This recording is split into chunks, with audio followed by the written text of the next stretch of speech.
And now for a taste of things to come.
Attention, Brittany Brooks here. This is your NWA Women's World Television Champion. This is the TNA Knockouts World Champion, Masha Slamovich. Subscribe to Rage of Wrestling on YouTube. Póngase verde. You better subscribe right now ahora to Rage of Wrestling. Subscribe to Rage of Wrestling on YouTube. Everybody, make sure you subscribe to Rage of Wrestling on YouTube and get them to 200 subscribers. Let's go! What is going on, everybody? Welcome to another Simply Reliable Studios watch-along presentation as we are here for tonight's episode of Friday Night Smackdown and the impending question, does AJ Lee return, or has it all been some big old Russo swerve to fool everybody? For the pre-show portion, it is I, the Renegade of Wrestling, JJ Williams. It is Mr. Reliable, Walter Cruz. We will be joined by the simple man with the spectacular voice, Noah Foster, here shortly as he will be doing the play-by-play for the show. Walter, it's the million-dollar question. What say you, good sir? I say I can't remember when the hell is the last time I've been excited for the regular ass episode of SmackDown. Like I can't think of a time, like it's been at least a couple of years like that I've been this excited for like a regular SmackDown. I mean, I think it's yes. I'm actually hoping they swerve us for a second, make you think it's some other female, and then she comes out like just to mess with everybody and go, oh, like disappoint everybody. And then when that music lighted up hit, like the pop will be bigger than ever. Like this might be, people talk about biggest pops in history, like Hulk Hogan at WrestleMania 18, John Cena, etc. Like, get ready, because I think if she comes out tonight in Chicago, I think historically this might be one of the biggest pops you'll ever see in WWE history. Yeah, absolutely, absolutely. And of course, that's not the only thing we've got tonight. We've got a few different things that have been announced. Damian Priest is going to be taking on Aleister Black. We've got Julia taking on Meacham, Mia Yim. Sami Zayn is going to be in the house. The rumor I'm hearing is that there will be an open challenge for the United States title. And we kick off the show with the Never Seen 17 in the arena where John Cena made his debut, no less, for his last trip to Chicago. Yeah, I'm wondering if a certain somebody who took a flight there too, because otherwise, what's Cena coming out for? Well, I mean, Cena it's the tail end of his trip, you know. Gotta get the buzz going. We do have WrestlePalooza coming up 15 days. We still don't have it official that it's going to be Cena and Brock, but two major fixtures on Friday nights for a long time, or Thursday nights, I guess I should say, back in those days. You know, so I could definitely see this being where the ball gets rolling for the Brock Cena perspective match at WrestlePalooza.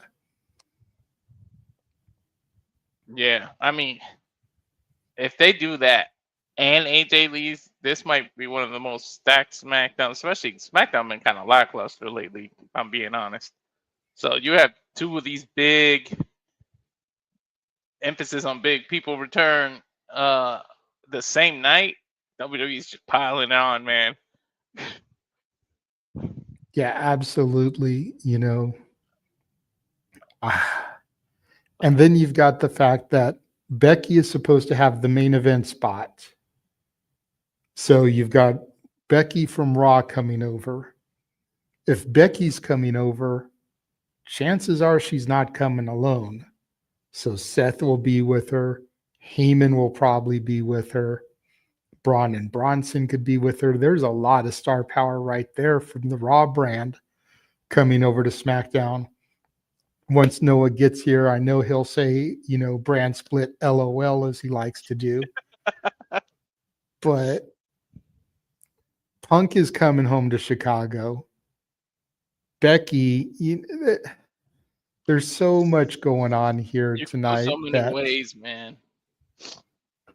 it's definitely going to be a hell of an episode. And, you know, with that in mind, at the last minute, I decided to put this onto the X2. So we've already got like 36 of y'all watching. Thank you. 20 something of those are on the X. For those of you that are on the X, do what that says at the bottom. Subscribe to Rage of Wrestling on YouTube, because we don't usually do the watch alongs here on X.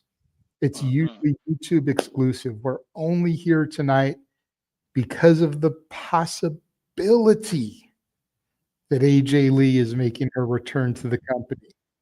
And remember, possibility. Yeah, so if you like our vibe, if you like our coverage, if you're not subscribed, subscribe to Rage of Wrestling.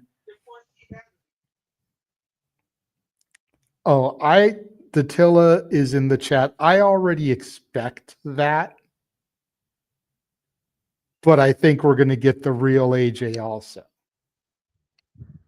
I think we're going to get that fake pop, or even just like you'll get that little bit of the intro for Let's Light It Up before the lyrics kick in, and then it'll go into like Becky's theme just to get that troll. So that when we do get her to come out and it's the real deal, man, it's gonna be good. It's gonna be good. Dude, that Light It Up has been stuck in my head all week too. Who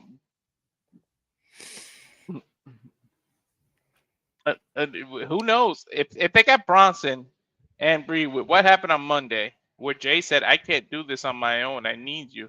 The Usos could reunite tonight too. Like there's other stuff that could be happening. Yeah, absolutely. Absolutely. You know, Big Jim kind of lost now on SmackDown. Could do the whole Usos thing. You know, I think that's what's really been hurting SmackDown, if I'm being honest, because SmackDown was the home of the bloodline.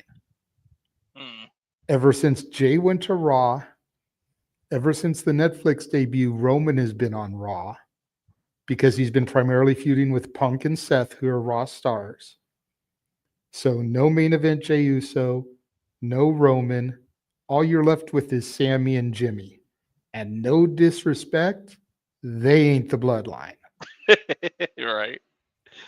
So the fact that the major players from the bloodline angle, and Paul Heyman is on Raw. The major players from the bloodline angle are on Raw, I think, is what's been hurting SmackDown. It's true.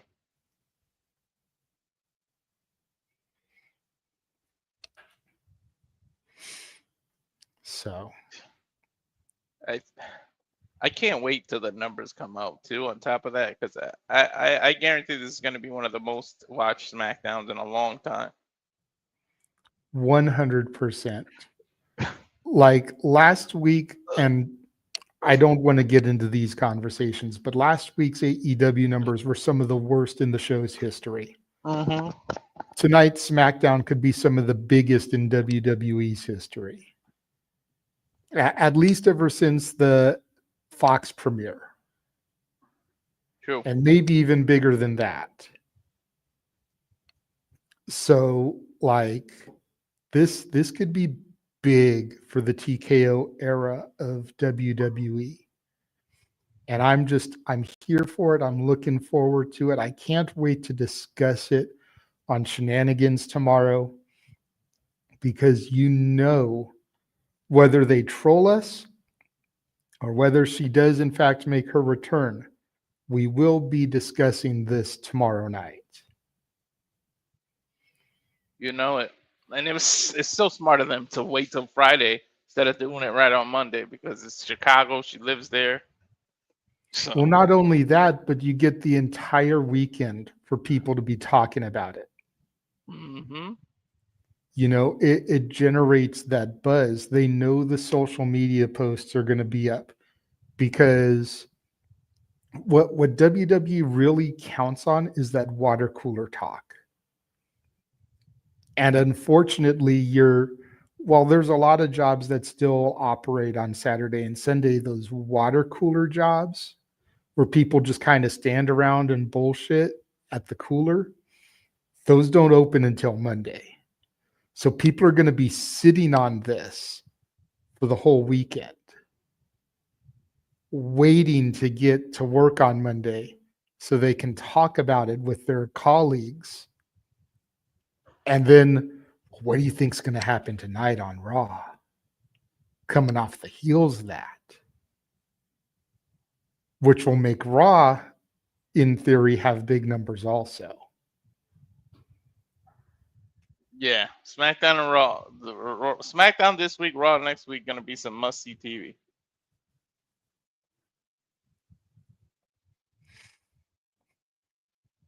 And not only was this, if you think about it, it was smart for them to wait till Friday. Not only the whole Chicago and the weekend thing, but NFL starting to kick back off.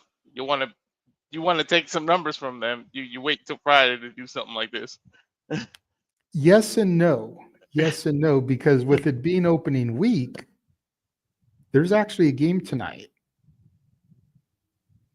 You know, if this was a traditional week and we had Thursday, Sunday, Monday, it would be no competition. Mm-hmm. But there's a game tonight, and I believe the Chiefs are in the game tonight. You know, 2 out of the last 3 years, they won the Super Bowl. Travis Kelce just got engaged to Taylor Swift. So there's a lot on the Chiefs brand right now also. Mm-hmm. So that maybe not the best time to try to do something major, but yes, Chicago, her and Punk are married. So that's where she resides now. You know, definitely the right place to do things. Apparently, this is Cena's last SmackDown. All of their appearances will be on Raw or on PLE. So that's kind of crazy to think about. Sold out. I believe they even opened up new seats, more seats, and those sold out as well. But without further ado, the man that everyone is really here to see, not John Cena, not AJ Lee, not myself, not Walter, the simple man, Noah Foster. I'm up on a Friday night on a WWE TV show. What the heck am I thinking? AJ Lee, you're the only superstar worth this, but whatever. Hello. Hey, this was your decision. You said that you were going to do this. Nobody forced you, so I don't want to hear it. You're ready to light it up. I'm going to say it all night. Let me talk to you. At the end of the day, WTV is mid unless something extraordinary happens. And if AJ Lee doesn't show up in some capacity and they make her official for WrestlePalooza, then this show might as well be a DVR recording. But either way, it should be interesting. It's been a long time since we called WWE TV, let alone react to it. So, yeah. And if nothing else, hey, maybe it'll bring more attraction to WWE product for more people than us. Attila and everyone in the chat, good to see you. Walter, good to see you. JJ, good to see you. And overall, I'm just curious to see what WrestlePalooza is going to be and how we are going to light it up, even without AJ Mendez involved with the marquee. God, Attila over here making us feel old. She was 22 when she last wrestled. I didn't even know she last wrestled. Was it that WrestleMania where she had the team with was it Becky? No, who the heck she teamed with? Kelly? Paige, you goober botch. Paige, WrestleMania Paige, 31 yeah. against the Bella Twins. So, that was the last time she wrestled, right? Well, no, there was actually a 6-woman tag that fought on a Monday Night Raw shortly after that, and that was the last time she wrestled. But technically speaking, she hasn't wrestled since March 2015. so that's crazy. So it's been well over 10 years since the last time she stepped into the ring to compete. Yeah. Makes you really wonder and think about it sometimes. Yeah. I wonder if her preparing for her the heels gave her the bug again, because she had to be in the ring with Punk, and there's video of them, like her wrestling and stuff. It was to prepare for her role in the show heels. Wonder if that gave her the bugs, and that was like a year ago. Well, something tells me for some people in this business, wrestling truly never leaves you. It defines a part of you. And even if you aren't necessarily back in the 24/7 365, signed underneath a contract, you can't help but think about what it'd be like to be feeling that atmosphere again, or even bumping. I look at, of course, one of my favorite wrestlers who said how much she missed this, and she's finally bumping again for the moment. Even if she never wrestles on TV again, the fact she's able to do what she loves to a degree and get that emotion back once again, that's all that matters. So Yeah. I could definitely be the same thing for AJ Mendez. I mean, again, we're not in the United Center. I mean, we are in Chicago. So if nothing else, I expect AJ Mendez or AJ Lee mentioned. I expect her in the audience. But one of two things has to happen tonight. She jumps over the barricade and we get the impromptu mixed tag. Or Nick Aldis, calls her a special guest referee, plays the Titantron. Either way, if we don't get some sort of AJ Lee Mendez mention official for the WPLE on ESPN, well, there's your big selling point dropped off right there. Well, I guess they still got Brock Lesnar and John Cena, but we all know why we're here tonight, period. That can happen tonight too, Brock. Listen, and you never know. What if Seth always says he has a plan B, a plan beyond plan? What if he had another female with Becky to join up? That way, when AJ comes out, there's something else. And then you never know. What if Paige is here tonight too to help AJ? You're putting way too much stock in WWE creative. Punk outsmarted him. You can say Punk outsmarted the person who always thinks that they have a plan B. Be optimistic, Walter, but highly unlikely in all likelihood you're getting both Saraya and AJ Mendez tonight. Highly unlikely. Yeah, I agree with that. I seriously doubt that's going to happen. Shout out to Saraya's Rulebreakers podcast, by the way. She recently had the virtuosa Diana Perrazzo and her husband, Steve Macklin, who had just started a podcast. Great episode. I always enjoy listening to that. You find it on YouTube, folks. But anyway, besides that, while we are talking AJ Lee, take a drink every time you hear the word AJ Lee if you want. And the word of the day is AJ Lee. I mean, again, it's SmackDown. WWE's got our stuff. We know we got CM Punk in Chicago. We know we got John Cena, according to what's going to be SmackDown for the last time. We're going to see him on the blue brand that he defined since 2003 when he pointed out at Kurt Angle he had ruthless aggression. And we also know we got Julia facing Meacham for the WWE Women's United States Championship. So there's that. It should be a good show. John Cena to start the show, and from what I'm hearing, Becky Lynch will be the main event segment, which kind of leads all the credit to the fact that AJ Lee will be here tonight. It's going to be the worst kept secret since freaking First Dance at this point, but it might as well be. Now, both of which happened in Chicago. Exactly. Right? You and I like to play on Friday nights. Exactly. You and I like to play fantasy booker. Like, do you save AJ for the main event, or do you kind of do it in the middle somewhere, and then tease that there's some kind of segment later with her too. You know, I think you do a little bit of a tease during the evening. You know, I'd have CM Punk in a locker room. I'd have Kathy Kelly go in there, talk to him. You know, we saw Becky Lynch arrive at the arena earlier this evening. Rumor is she's got something that she wants to address here in Chicago, your hometown. What are your thoughts? And as the interview and everything is going on, in the background, we see a box of Converse Chuck Taylors.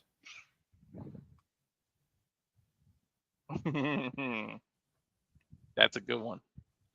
Nothing has to be said, but we all know those are AJ's signature shoes. So just in the box, in the background is a box of Chuck Taylors. And if you really want to do it, you can show that it's opened. And after Punk leaves, the camera can zoom and you can see that the box is empty.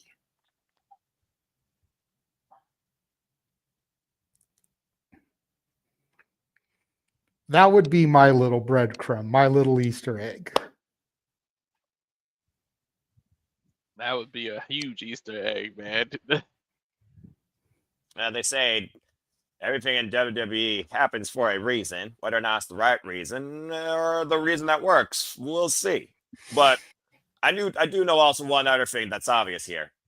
Meacham is not beating Julia for the WWE Women's United States Championship. She's been stuck going after that title since Chelsea Green Inauguri, who still should be champion, by the way. Dude, how many title shots is Meacham gonna get? Like, sheesh.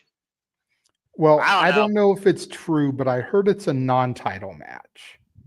Which, if that's true, then she could get the W to then set up a title match down the road. WrestlePalooza filler. I just feel like WWE has screwed Julia so bad. They should have just left her in NXT. They were doing so well. Well, you say that, and then La Primera, and then Jordan Grace, and then Big My Bro. Yeah, and let me just shout out Miles Bourne and his sense of humor, because he put out on, I believe it was his Instagram, may have been X, but he put out a picture of Stephanie Vaquera. Of course, the two of them have been rumored to be together. And the post basically said, "Thank God I'm deaf and not blind." And I'm like, you know what, man? I got to give you some for that sense of humor, because that's hilarious. Mm-hmm. It's true. Fair enough. You good, Noah? What? I said, you good? Yeah, okay. I'm good. Just woke up. I'm good. Screen's on here. You just looked like you were lost in something, so just wanted to make sure you were good. Like I said, I literally just woke up 2 minutes ago, and yeah. Well, we need you to be awake, sir. There are 61 people watching us. Well, they need to do one thing. Not listen to me, but subscribe to him. Simple as that. If this is your first time tuning in, we do live watching events for usually pay-per-views and PLDs. But considering how much of an influencer AJ Lee was for all of us wrestling fans that want to see more than just a Divas era, I figured that we give this a chance. Actually tried to give that era a chance. So that's why we're doing this tonight. Simple as that. Yes. But if you are tuning in for the first time, continue doing that forward, because we'll be doing this for all the pay-per-views, PLD specials across WWE, NXT, Ring of Honor, TNA, HOG, GCW, and other promotions to come, including Japanese promotions. So again, welcome to Simple Apple Studios, and hope you enjoyed the ride. Subscribe. Absolutely. Sandy is here. God bless Sandy. She's always a wonderful friend. Sleep off and on. Yeah, I mean, I'm about to say, I was asking myself years ago, what is sleep? Now I'm like, I just need a nap each moment I can get. So there you go. So we will see soon enough how long they drag it out, and what is the closing shot this Friday night from the Windy City gives us, and whether or not we have a riot or we have a celebration. Well, hopefully there's not a Windy City riot. Jesus, like that city's been through enough if you think back to the mob era. So right. There's a lot of people buried in the Lake Michigan or near there. Michigan is not near Chicago. Lake Michigan is freaking Detroit. I think about notwithstanding, I think about stuff like that every time I drive to Vegas, because Casino, Joe Pesci and De Niro, they always talk about how there's a lot of problems buried in that desert. Oh yeah. So every time I drive into Vegas, I look at all the open space and it's like, gee, how many dead bodies are here? Bro, right? How many cacti are on top of somebody's buried grave? Yeah. Well, But going back to Julia, I'm trying to think of who. If it ain't Meacham, who the hell beats her? brand split, LOL. Get somebody on SmackDown that could be as good as Chelsea Gray to put the title back on her. Because right now I got nobody. You know, I hate to say it, and you guys are probably going to want to check my temperature for saying it. But at this point, give it to Candace. Give DIY the tag straps. Give her the women's U.S. title.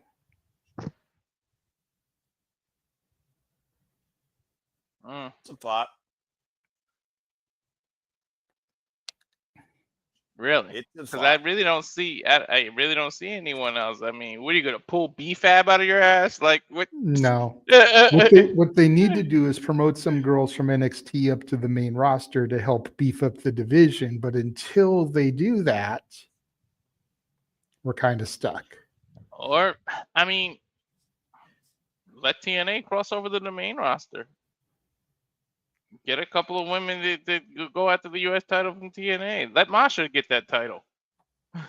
It's happened a couple times, you know.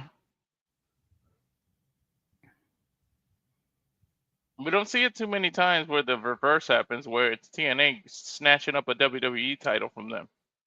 We keep seeing WWE or NXT do it. Well, they keep saying WWE anyway, so I'll say WWE. We see WWE do it to TNA. Let's flip it around and give TNA some momentum. They're gonna get it. They're gonna get it at Bound for Glory when Trick Williams faces off against Santana. So,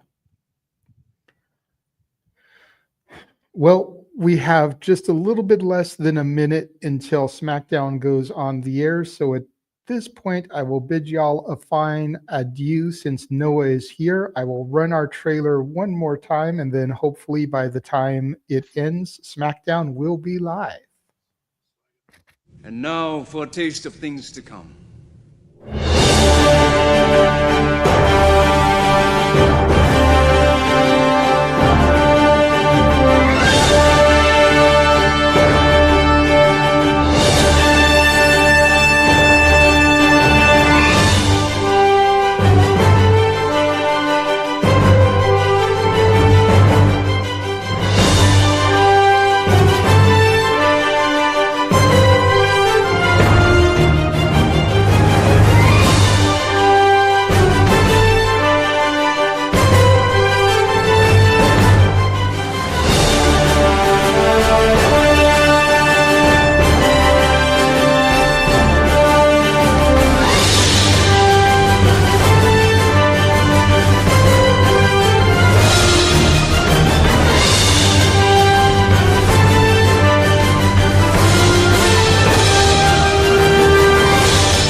Chicago living up to his reputation as probably the world with the most city in the world with the most riots happening. Honestly, the most professional wrestling in the world happening. Truly here at the Cinema Studios, we're about all the wrestlers to bring you back in to the Windy City once again. to welcome in possibly somebody looking to light it up. We've got so much more on tap. There you see, of course, Damian Priest, who will go one-on-one with Aleister Black as their hostilities will come ahead as we are here at a sold-out All-State Arena. Of course, we know that Julia Meacham will go one-on-one for the WWE United States Championship. As far as we know, Meacham, of course, has been chasing this title since inaugurally. The HBIC, they'll become the new face of the USA. And, of course, we know that Becky Lynch will also be in the building, as well as CM Punk. Julia, of course, with her new, spokesperson in Kiana James. And so much more to come ahead, as we also have Cena for the last time here on SmackDown Live. So welcome in, everybody, to our reactions presentation to tonight's episode of SmackDown. And there you see CM Punk wearing the Cubs, number 13, Nike swoosh, playing display, code the personality, about to enter center stage. And that car is tinted. Can't see if anyone else is in there. Well, second longest weekly running episodic show in WWE and honestly probably television history, SmackDown Live on Friday nights. And they are sold out from the All-State. And again, should be a very newsworthy night if everybody's hopes and expectations are fulfilled. Again, Noah Foster, Walter Cruz. We are known simply reliable, simple as that. Hope y'all enjoy the conversation, reactions, coverage. Again, please subscribe to Data Rage of Wrestling. Like, subscribe, comment, tell a friend. You want to dictate the conversation, super chat, or pay by the passion. Simple as that. As of course we look back. Also, let's keep in mind, Walter, this is the fallout from Clash in Paris. We know the Wyatt Six are still the SmackDown Tag Team Champions. And John Cena had one of the best matches of his career, if we're being honest here, completely in the ring, not since AJ Styles' Royal Rumble against the Maverick Logan Paul, despite his impulsive nature. He shouted out many of his past opponents with some of the moves he did, man, including Baron Corbin. He even shouted out Amazing Red. Hell, he shouted out freaking Christopher Daniels. Shout out to Ohio Valley Wrestling. Electric capacity crowd on again in the Pastor Arena. Again, Paris, France came out and showed out. It was another phenomenal electric atmosphere. It's only the WWE Universe does, more so worldwide, where America has more of a feeling for all things wrestling, a contentment, because we're surrounded by a 24/7 365. But again, kudos to John Cena overcoming Logan Paul, and we know Beast Incarnate could very well be looming. Good to see everybody in the chat as always. Michael Gonzalez, Charles Schultz, Sandy, Wesley, Matt, Dilla, shout out to my NOLA partner, Nestor, and good to see all of you on the X that are tuning in for the first time. Find me if you choose. I'm Foz 1916. I do this for all these guys, for all the wrestling, all the biggest shows, pay-per-views, PLEs, all the biggest moments you think that can happen in and out of the big companies. And, of course, Walter Cruz has been kind of rolling along this ride with me for the longest time. I'm just helping out a friend get his channel subscriptions up. As, of course, we're looking back at the vision that once again screwed CM Punk thanks to Seth freaking Rollins. And I was the only one that called that because at the end of the day, Punk is Seth's B. Yeah, JJ changed his mind very last second, man. He was pissed, and it was my fault. Well, I know one reason everyone's pissed right now, because here comes the man you can't see for the last time on SmackDown Live. Here comes John Cena. The GOAT, the 17-time world champion, and Emmanuel Dominguez's favorite professional wrestler on the planet.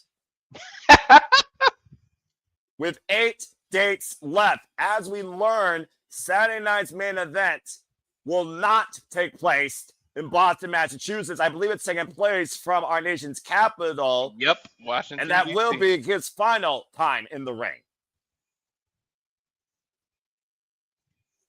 Too bad Batista's retired, huh? Yeah, no kidding. But in the meantime, tell Stu one more time, John Cena, let's go to work. Last time he tells him that on SmackDown.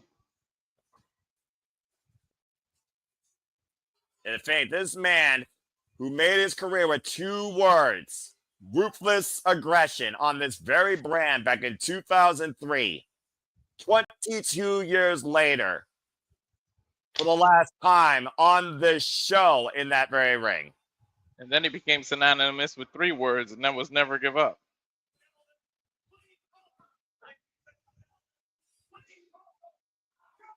John Cena, of course, you think about the trademark moments he had in Chicago, including WrestleMania 22 when he beat the Game Triple H. Of course, that was the first night we saw CM Punk on a WWE stage holding a fake Tommy gun.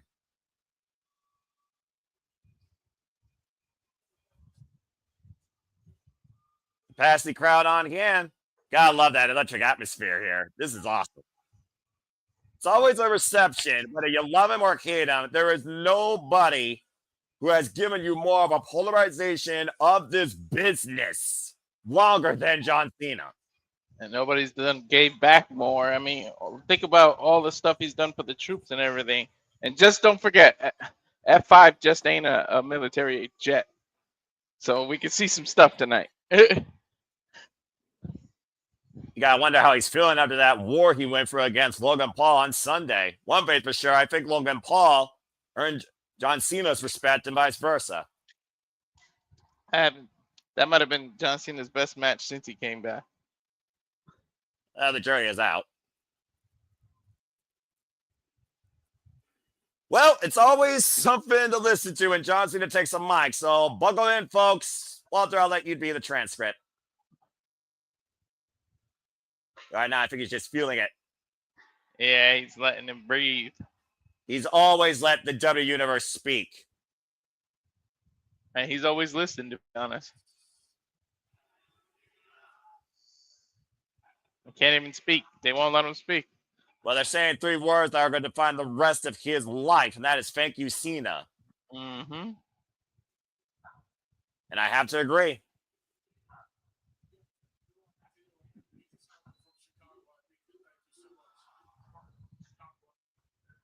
He said you guys have no idea what that means coming from Chicago.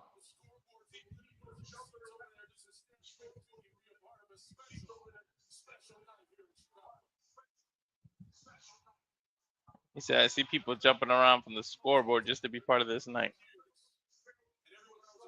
I remember when the farewell tour started, people associated with, and all I heard was enjoy this, be present. And have fun.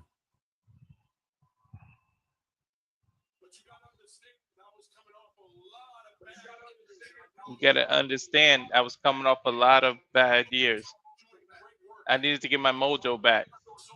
So I focused on doing great work, to give my heart and soul in the ring every single night on this farewell tour.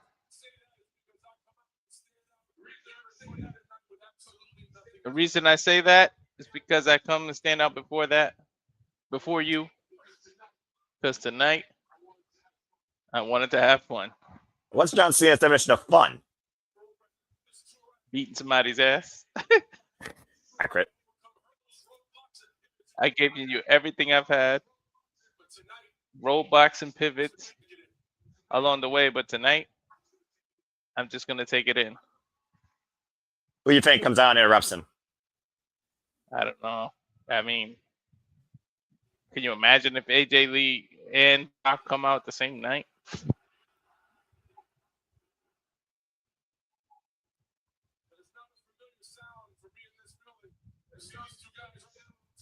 It's not a familiar sound for me in this building. That's what it used to look like.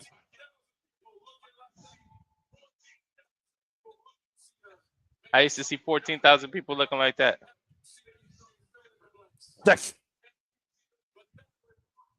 F you, Cena, you can fill in the banks.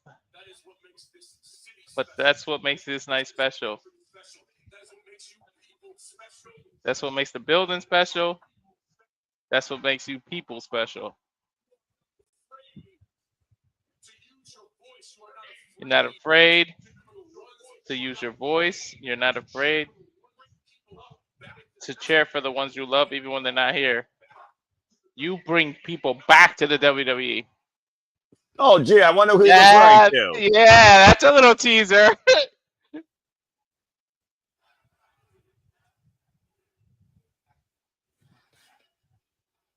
And they're screaming AJ Lee now.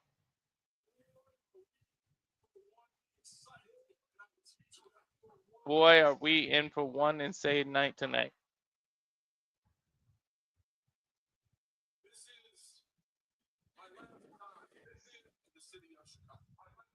This is my Ooh. last time in the city of Chicago. That's also true.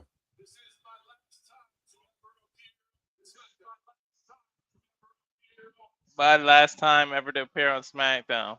Oh, you got to wrestle tonight, man. I view it as a beautiful moment. 23 years ago, in this very city, you allowed me on SmackDown to walk down this ramp. I feel like Kurt Angle should come out. Skimpy little tights, smack Kurt Angle in the face, and start this crazy ride. That's accurate. That That is lasted over accurate. 2 decades. I feel like Kurt Angle should come out just as a hug and like a good moment. It doesn't necessarily have to be an interrupt bad moment. He said I had U.S. Open Challenge matches in this building.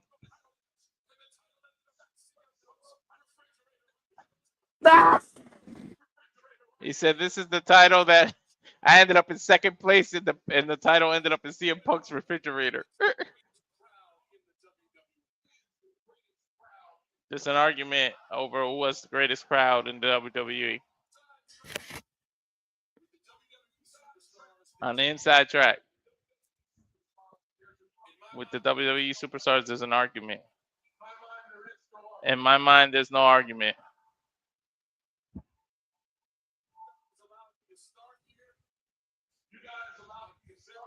You allow me to start here. I'm very, very thankful because you kept me honest.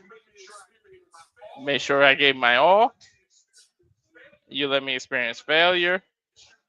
You let me experience humility. Thank you, Cena. Cena stops him right in the middle of his words.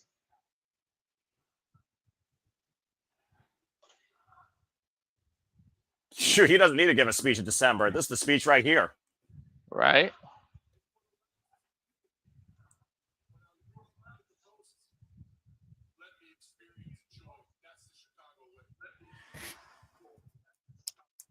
You let me experience, so my God, that's the Chicago way. I don't have any words. I just want to say thank you so much. Enjoy. Have a good night tonight. Very humble. Wait a minute. Sami Zayn in the Oh, U.S. Open Challenge. Well, he is the brand new United States champion defeating Solo Sikoa. Let's not forget, to your point, John Cena redefined that United States championship.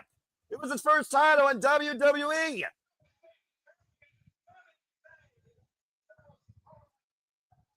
Talk about the most polarizing figure in WWE versus everyone's favorite Muppet from the underground, as my friend JJ always likes to say.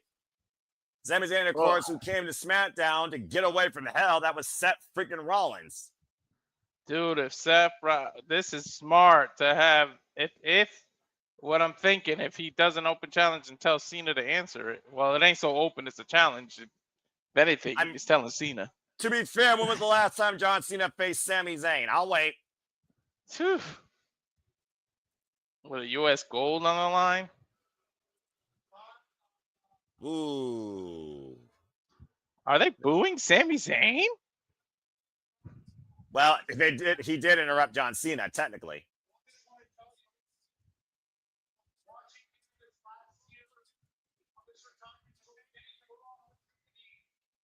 I thought you say it was Sami Zayn then, since that was Cena. The retirement tour, get the fans of the cities.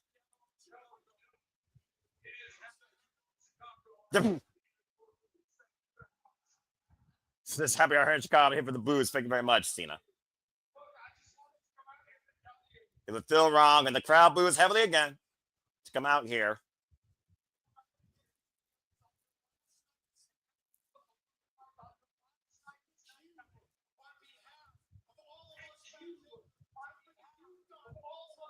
Sami Zayn saying, thank you for all this bad there for everything you done for us.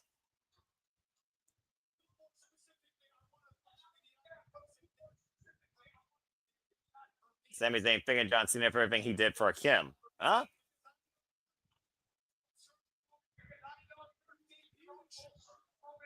Full circle up for Cena. He debuted in Chicago.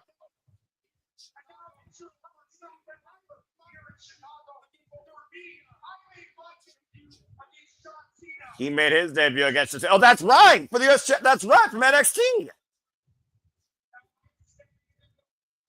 And now looks very US champion. I completely forgot about that.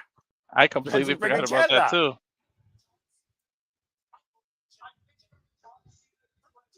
John Cena, a challenge maybe it did, not just for me, but for everyone else. And what paid forward. The way you carry this title with dignity, with honor, with opportunity for all those that were trying to get showcased. John,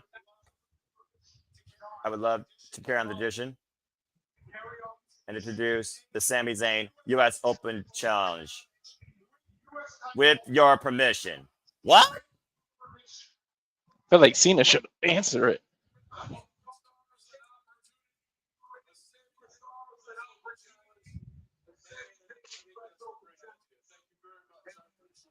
John Cena saying, I think that's a great idea. I appreciate it. Thank you so much.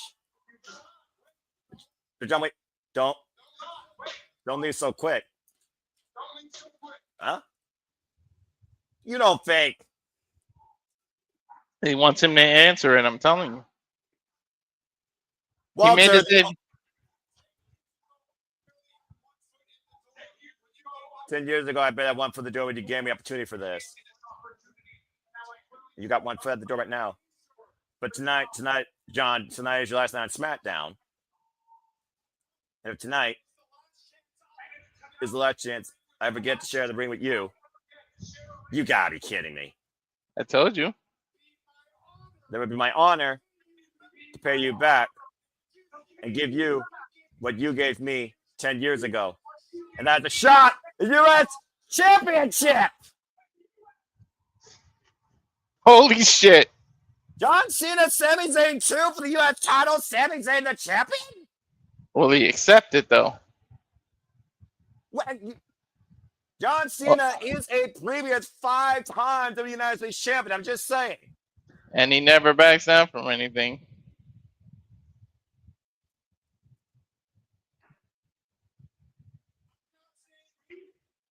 I'm not saying we do it next week. I'm saying we do it in Chicago. During John Cena's U.S. Open Challenge run, he held it for 147 days. And if Sami Zayn wants to do it right now, John Cena went 14 defenses when he had the U.S. Open Challenge back in 2015 with the United States Championship. And Sami Zayn was his freaking 6th.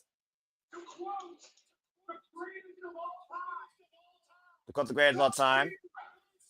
John Cena, if you want some, come get some. Sami Zayn right now calling out the GOAT. Okay.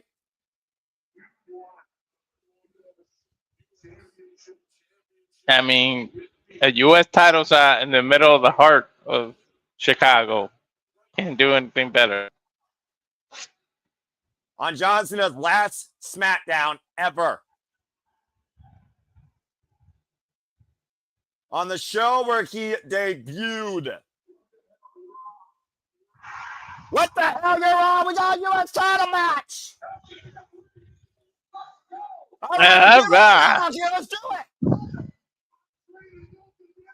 What the hell? John Cena, Sami Zayn 2 for the United States Championship is next. I think I have a commercial break. Fuck television. What the hell? No, give me another one. Okay. Walk with me here. Go for it, Elijah. There's no way Sammy is beating Cena clean. We need to set up Cena Brock at WrestlePalooza. Brock cost Cena the match here. Yep. You put the fix in. I hate it, but it's obvious. You put the fix in, but how poetic is it 10 years later? Sami Zayn, who at the time was coming up from NXT, challenging John Cena during his U.S. Open Challenge in Canada. Now Sami Zayn with the challenge of the John Cena with his last time ever on SmackDown in Chicago in their second ever singles match ever. And John Cena the challenger. And of course, I mean, we're getting what we want, such a big match. I mean, he ruins it. How much are they gonna hate Brock? That's what he wants. Well, we are in Mhm. Chicago, and Chicago, let their voice be known. They will tell you, fuck you, and wish the worst things they could wish on humanity on you if you do them wrong. No other city in the freaking country does that, and that's why I respect Chicago to a degree. So I honestly don't blame them, but all right. U.S. title match coming up next on SmackDown. Let's freaking go. That's a hell of an impromptu match. Yeah. Talk about I a was- hell of a Noah. Look above you at how many people are watching us. Oh, that's an interesting number. 110, 111. Oh, look, triple ones. Hello. Thank you all. We do this for all the shows. I'm not putting myself out there in the public because I want to. I'm doing it because I want my friend to grow his YouTube numbers and encourage people on a positive note. You can look at anything in wrestling with positivity. And I think tonight will justify that. So thanks for tuning in. Again, spread the word, share, subscribe, comment, tell a friend, put your thoughts in the chat. Let your thoughts be known about John Cena's biggest moments in Chicago. What do you remember outside WrestleMania 22 and the Tommy Gunn CM Punk cosplay? And Al Capone, yeah. And checking on Triple H while he was the WWE champion. What are your biggest memories of Sami Zayn when it comes to the fact now he's taking on John Cena? Do you think Team Blue Bloodline gets involved here and Solo Sikoa tries to get revenge instead of Brock Lesnar? Because why not? Let's boo Solo Sikoa out of the building and also be underwhelmed. What do you think happens next? Either way, folks, we got a WWE United States Championship match. We come back from this commercial break. Again, fuck television. For those that don't know, I hate television.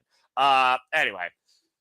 All right. Yeah, to echo the point Noah made and something Walter and I said earlier. For those of you guys that are joining us on X, we rarely do watch alongs on X. So if you enjoy our vibe, if you enjoy our content, if you enjoy these two and their reactions and their commentary, subscribe to Rage of Wrestling. He's only 21 from hitting 200. After that, the next goal is 500. There's 90 something of you guys watching right now on X. During these commercial breaks, go to YouTube, subscribe to Rage of Wrestling, get them over that 200 subscriber mark. Hell, get them close to 250. You know, there's enough of you guys watching right now. Hook it up. Let's Please. go, everybody. Well, there you go. Chill out, man. As Maria Shafir subtly says with her disposition on Ring of Honor. Speaking of Ring of Honor, of course, the virtuous Dion Ferrazzo will soon challenge Tristan Doran to our Pure Championship tournament. Of course, Destruction Tour is happening in New Japan Pro Wrestling. AEW, of course, they're on their way of going all out. I'm just waiting for Blaine Gus to be official for the women. And, of course, the debate, we're on the Virtual Palooza as we are inside the the match is already underway, folks. We are live. WWE United States Championship match impromptu. John Cena's final match on SmackDown. Last time in Chicago. John Cena versus Sami Zayn 2. Second ever singles match for both these men's respective careers shared in the ring. This is insane. Dude, I didn't even put two and two together about that was his debut. I forgot. Yeah, that was Sami Zayn's main roster debut, like I said before, back in 2015, of course, after shortly losing the NXT Championship to his rival and friend, Kevin Owens. Kevin Owens, get well soon. Shout out to Kevin Kelly, Mark Nash, Corey Graves, and Michael Cole, correspondents for SmackDown Live for WWE. Good agility here right now, and good arm drag there by Sami Zayn. Allstate Arena, again, electric crowd on hand, capacity crowd on hand here. Impromptu United States Championship match. Sami Zayn's first defense since being in Solo Sikoa. Still to come tonight, Damian Priest, Aleister Black, and Julia defends the WWE Women's United States Championship against Meacham. We talked about before, Walter, 2003 SmackDown. It was one man that asked him, what is it that you think that you possess to go against the greatest of all time in the ring? 2 words, ruthless aggression. The rest is history for arguably the biggest face in SmackDown history. Yep. Who actually started off as a heel, ironically. That's, of course, I said, right? It's crazy. That rapper gimmick was all heel. And let's not forget, the United States title was the first title John Cena won. If we can forget, WrestleMania 20, he lifted the Big Show and won the United States Championship for the first time ever. Then gave it his own word life look. Oh, man, that was a nasty flop. Oh! And then he turned it into the spinner. Cover 2 count for Sammy. The first time he turned into a spinner, lest we forget. That drove JBL up a damn wall. Of course, 1 year later, to your point, he won his first WWE Championship against John Bradshaw Layfield at WrestleMania 21. Mm-hmm.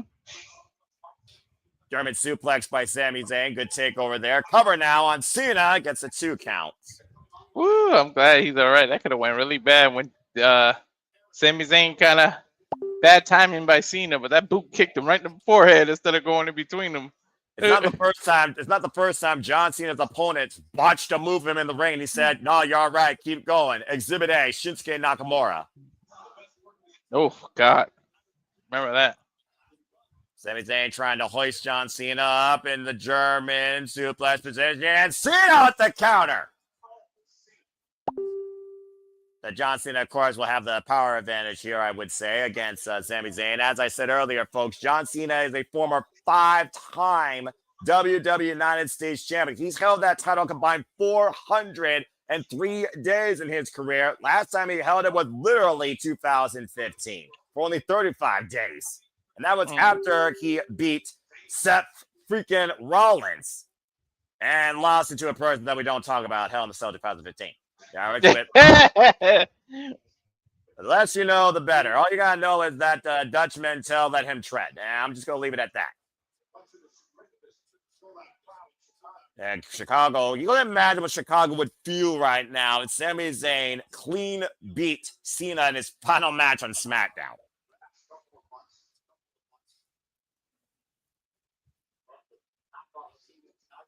They're going to knock off Cena here. Of course, John Cena, like I said, so many moments here in Chicago.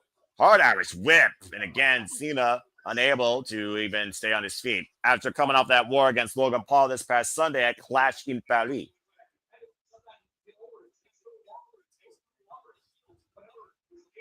Sami Zayn, of course, was not involved this past Sunday. So Sami Zayn is also fresh as a daisy, being driven by adrenaline here and respect. Reversal. Oh, Cena, good Lord! Damn, he flew. It's an Irish whip with a 40 as both men are down right now in this impromptu United States Championship match. Take a look at the replay here. Or excuse me, I guess we're going to picture in picture because that's what WWE does. Fuck television. What do you got, Taco Bell? Yo quiero Taco Bell. Quesadilla. I mean, I think Taco Bell is the cheapest form of Mexican food you can get, but you know what? Whatever floats your wallet. Hey man, it pulls through when you're out and about around 1 a.m. So does McDonald's, but McDonald's goes through you faster. Yeah, Taco Bell does some damage. Both restaurants do damage, but that's neither here nor there. As both men right now are damaged down here in the middle of the ring for the thing that should matter here, the WWE United States Championship match, John Cena's last match on SmackDown. And Cena hoisted Sami Zayn to a position. Get to the midsection. Sami DDT. The cover now to retain the United States title and a kick out at 2 by Cena. Emu. John Cena again, folks. The last time is now only in Chicago. I believe he only has 8 dates left. And we now know his final date will not take place in his hometown of Boston, Massachusetts. Which shocks me, by the way. Well, apparently they couldn't pay the billing. Big overhead right by Sami Zayn knocks the 17-time world champion down. John Cena, by the way, folks, is going into impromptu tonight. His 2,311th match in his WWE career. That is ridiculous. Well, he's the GOAT for a reason, Walter. He beat the greatest of all time, and the Ninja Warrior clearly had the record in WWE. Now he's number 17, and while he doesn't have the title, he still holds 23 years of hustle, loyalty, and respect, giving everything back to the business, even part-time when he was in Hollywood. Cover now with the action by Sami, gets a 2 count. I mean, the closest to him is Randy Orton. Well, right now, Randy Orton still feels like he has more mileage left. Of course, we saw John Cena and Randy Orton go one-on-one for the last time back at Backlash when John Cena was the 17-time WWE champion, and he beat him, man. Uh-huh. Impromptu assist by R-Truth. Of course, R-Truth and John Cena have, of course, buried the hatchet. And now John Cena going back to those vintage shoulder tackles, hoisting up Sami Zayn into the proto bomb, as my good friend JJ would say, and why others can't see him. I think everyone in Chicago is about to see John Cena drop it across Sami Zayn's forehead. I think the time is now, Walter. Yeah, you rotate the proto bomb a little bit more, then you get the blue thunder bomb that this guy likes to use, Sami Zayn. But in the meantime, Sami Zayn is about to receive a 5-knuckle shuffle. Right to the forehead. That's a headache. And Cena, who used to pump up the jorts right now in the Either stands. way, the move doesn't end matches.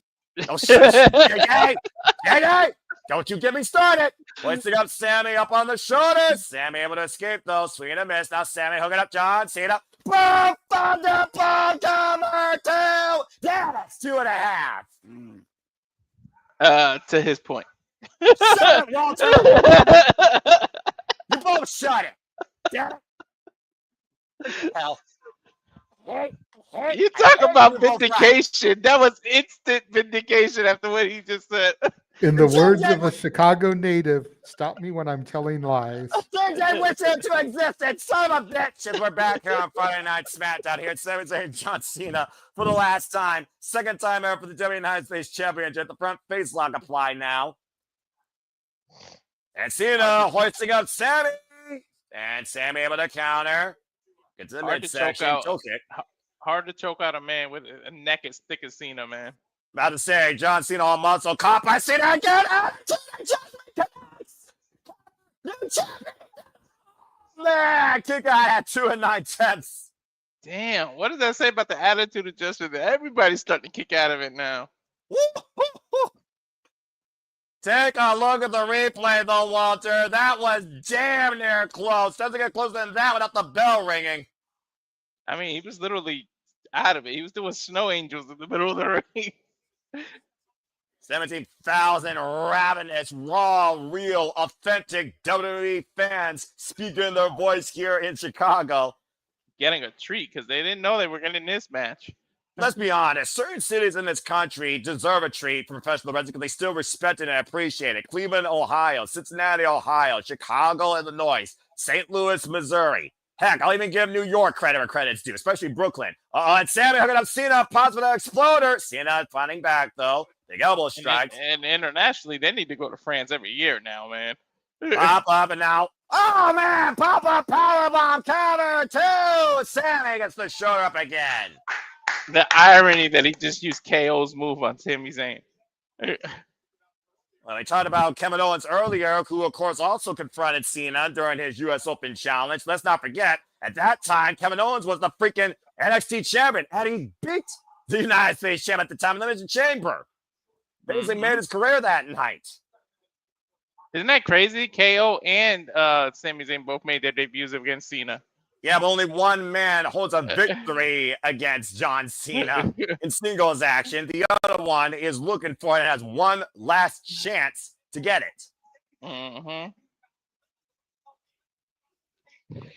And right now, Sami Zayn also is leading by example when it comes to the rest of this roster, hanging with the goat. Oh, and Cena shoulder first in the ring post.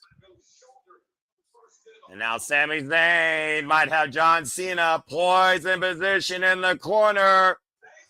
Taking Cena out with the loop. And Cena able to sidestep, though. Hyperextended leg possibly. Now hoisted up. Cena now with the Olympic slam. Angle slam! Near leg hook. Kick out 2 by Sami. I love this. If Cena's going to start doing this every match, his last few matches, start shouting out other people by doing their moves. This is awesome. And sometimes you got to dig deep in the repertoire and the history books if you're going to continue to forge a legacy. Even if it's for the last time. Beautiful liquid slam, back press, look at the near leg, and gets a 2 count. So far, KO and Kurt Angle. Let's see who else. It's a hell of a matchup here. Also, Kurt Angle, also, of course, a former WWE United States champion, I believe. Oh, my God. Yes, he is. Talking about the retirement tour, as John Cena only has 8 dates left. Imagine Sami Zayn, though, calling his shot and losing. And again, to remember, people, 8 dates, not days, or it's 8 dates appearances. Correct. You can look at the timeline on WWEs.com or Chris Van Vliet. I'm sure who's keeping it up. Someone's got to post that somewhere. Sami Zayn, by the way, is the 89th WWE States champion in this company's history. The title, of course, God, Bowman climb middle of the ring. First held by Eddie Guerrero back in 2003. Now, both men down. We got another commercial here. John Cena, Sami Zayn still fighting for the United States Championship for the last time. We can capitalize. We'll keep you in touch here during picture-in-picture. Fuck television. And Cena right now being willed by Chicago while Sami Zayn is slow to stagger to his feet. Cena, though, picking the ankle and an ankle lock. And another Kurt Angle shout out. Ankle lock fully applied, middle of the ring. Sami Zayn nowhere to go right now. Needs to roll through or reach a rope to force the break. He's felt this move so much that who else knows how to deliver or reverse it than Cena? But to be fair, Sami Zayn also has felt this move at the hands of Chad Gable, so he knows at this point how to reverse it. Why John Cena transmits the STF? Beautiful. Absolutely beautiful. Toho face lock. And what if Cena wins there? You have to vacate it 8 days or 8 dates later? Well, it's not the first time we've seen a title vacated in WWE, if I'm being perfectly honest, but it would be a unique first. And it would be one last unique coup for John Cena, who's held every title except the WWE Continental Championship. And that's not even on the line. That's not even on SmackDown.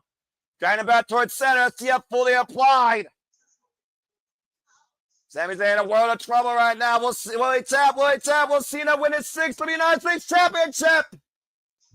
You better not tap during a picture-in-picture, man. Sami Zayn crawling his way for every fiber of his being. Wants this last time to be memorable in victory. Drag again towards center. Pushes Cena off, though, into the turnbuckles. And Sami hoisting Cena up. Are you kidding me? Attitude adjustment. Title kicker to by Cena. But we know Cena already adjusted his attitude a couple months ago by going back to face. Well, by Sami Zayn trying to readjust Cena's spine, this incredible impromptu United States Championship match continues. This is how you open SmackDown. This is how you make a mid-card title matter. Mm-hmm. You can only hope that Julia and Meacham will be able to raise the value of the WWE Women's United States Championship like the previous face of America, Chelsea Green. How fitting I call a face of America from Canada. And here we are with the face of America from Canada and Sami Zayn. Well, if she's ever the first female to win it twice, you know that's going to become the Canadian Championship. It should, damn it. Sami Zayn right now again fired up here in Chicago right now. Absolutely electric. And Sami Zayn once again poised in the corner looking for Cena to make his boot. Cena catches Sami Zayn again. And another hand-turn adjustment. Cover now to become a 6-time United States champion. Sami kicked out again. You gotta be kidding me. Holy shit. Sami kicked out of 2 of them. Good Lord. Sami Zayn showing how much he has grown and evolved and taken the opportunity presented him 10 years ago tonight against the GOAT. Mm-hmm. And you know the fact that Sami Zayn was almost booed out of the building right now, this crowd's got to be absolutely loving what they're seeing from both men here. And if what we think happens, the interruption, you know they're going to boo the shit out of Brock for doing that. But right now, we're focused on Sami Zayn, John Cena, and the WWE United States Championship on the line. Again, a beautiful second caught in the running Haluma kick, center of the ring, AA, pinned deep hook of the leg, and somehow Sami's still kicked out. Look at that. Look on that fan's face. Oh, wait, hold that fire exploder! And Zayn now, once again, his third time the charm, looking for John Cena. Haluma kick connects! There's gotta be a Sami to retain the title. John kicks out at 2. That's a hell of a kick.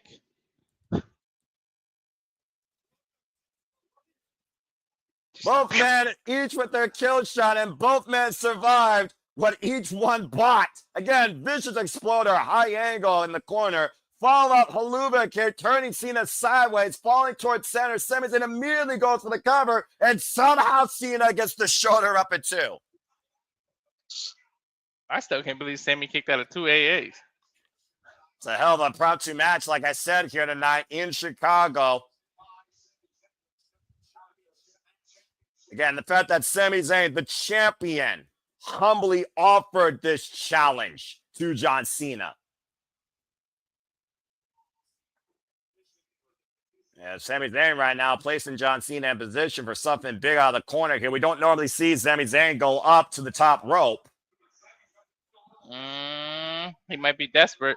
But bad angle, though, from that ankle lock posse from earlier in the STF, though, while there might be taking too long. Cena about to his feet. Whoop, Sami Zayn able to escape, roll through. Cena hoisting up Sami Zayn again for a third possible emphatic. Wait a minute. Oh, God, oh my God.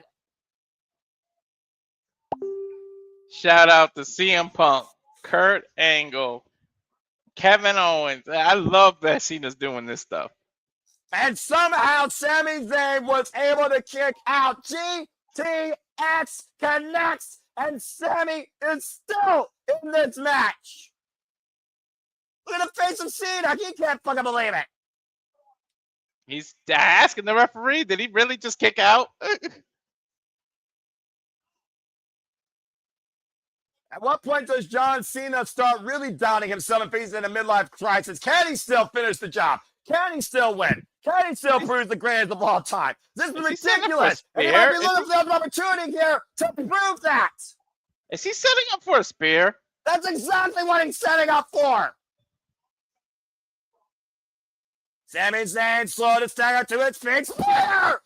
Spear by Cena! Cover to win the title! Sami Zayn, you gotta be fucking kidding me! Kicked out of 2 again! Dude, I said the one thing you really could never measure is heart, man. Sami Zayn showing some damn heart. This is how much that title means to him. Talk about all of Cena's greatest rivals coming to light tonight. The respect that Cena has for them have not gotten him his 6th United States Championship recognition yet. Cena's sitting there. I don't think he knows what else to do. Well, I think the fans are getting voices in his head. Asking him to do an RKO. Sami Zayn trying to get his wits about him. Why Cena might be poised. Cena might be coiled. Cena looking for the arc. Oops, Sami able to push him off. Watch out, I watch out with a lariat. Clothesline from hell, I guess. The left shoulder more so than the bicep, to your point, though. And now Sami Zayn hoisted up again in the corner. John Cena might be looking for his Super 8s in the hole.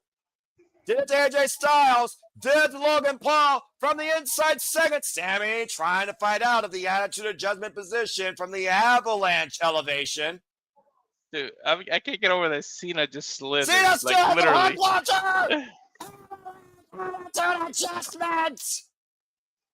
Halfway across the ring, but he can't capitalize. Cover him, John! Cover him! Cena's got opportunity to become a 6-time United States champion, and both men are down!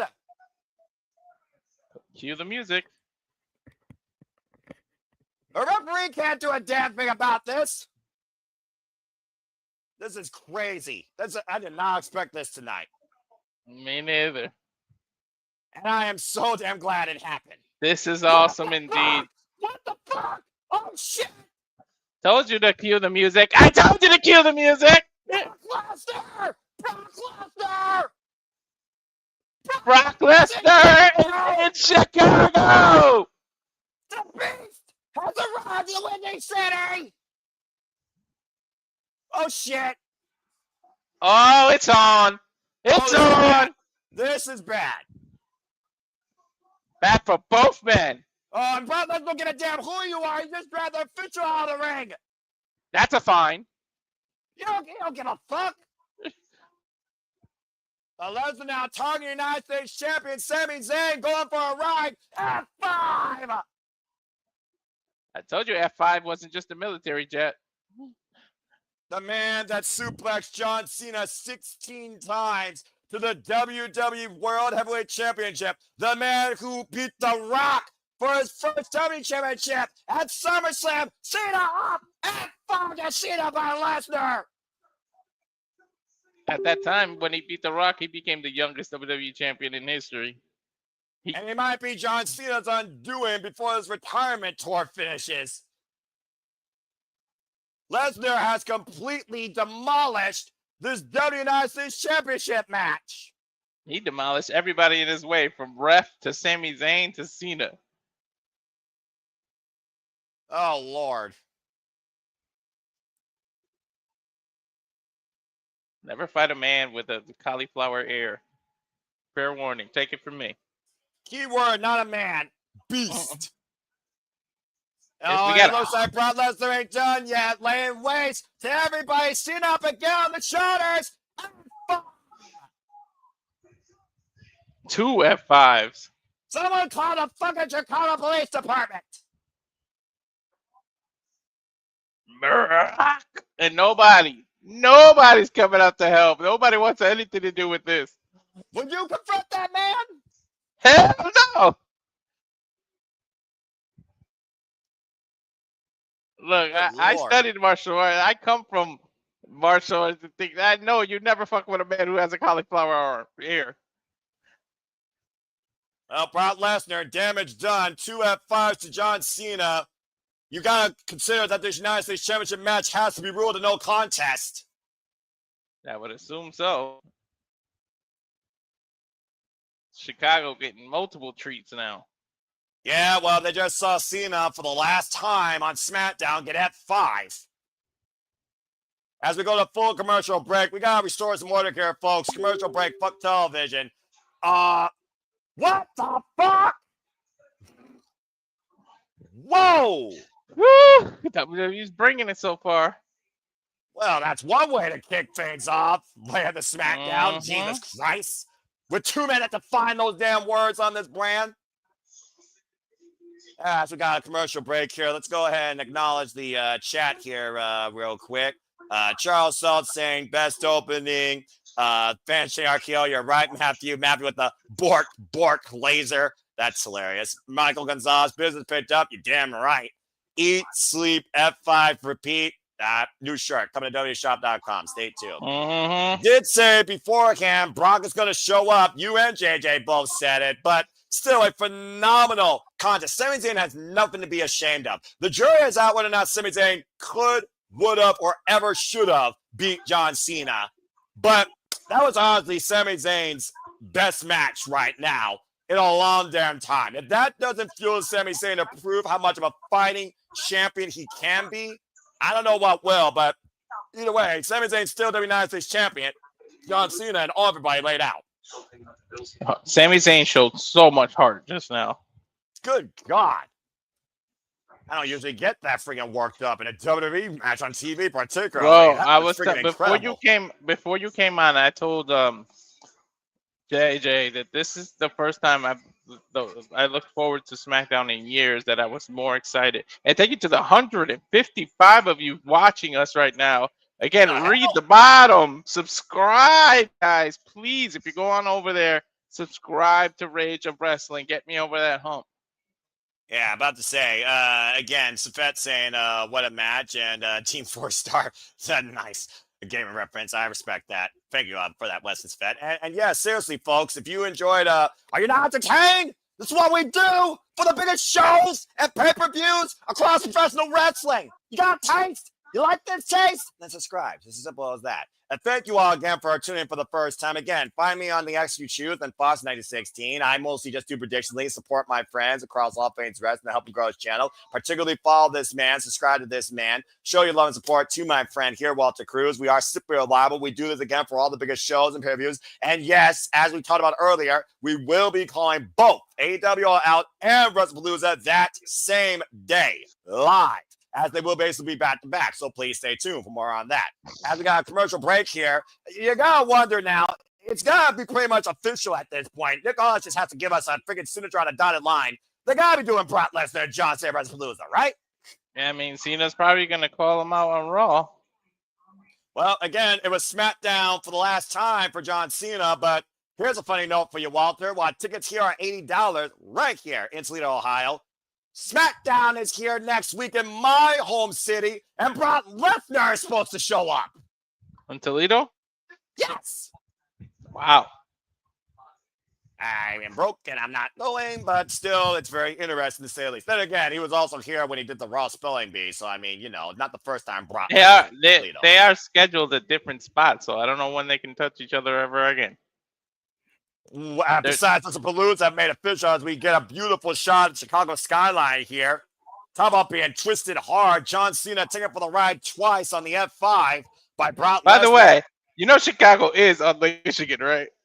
Yes, I do. Okay, thank you for the U.S. geography lesson. Anyway, as we look at the highlights here, why don't you go ahead and highlight this in your education? John Cena, Sami Zayn putting on an absolute clinic, and the Beast Incarnate ran freaking rough shot and ruined it. He spared nobody, too, even the goddamn ref. Brock Lesnar does whatever the hell he wants. He can't be restrained. He can't be canceled. He can't be freaking left alone. He will do whatever the hell he feels like it.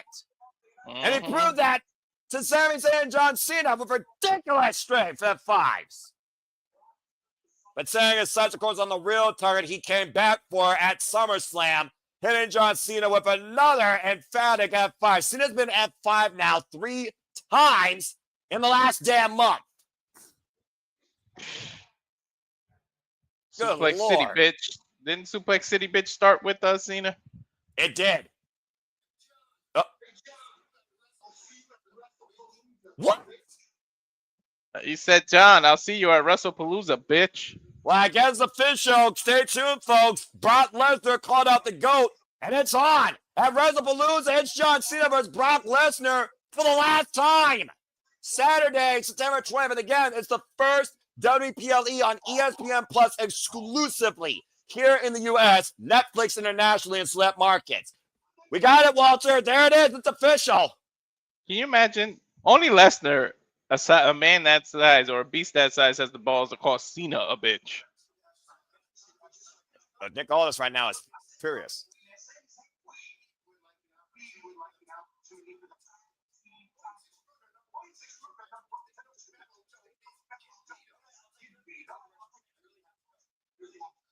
Take under consideration.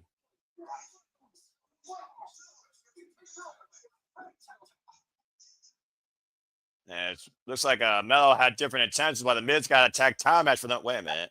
Becky Lynch? The man has come around Chicago.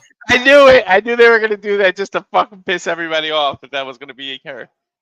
Oh, Lord. It's not like the second city. It's already been burnt down to the ground already in history. I'm just saying.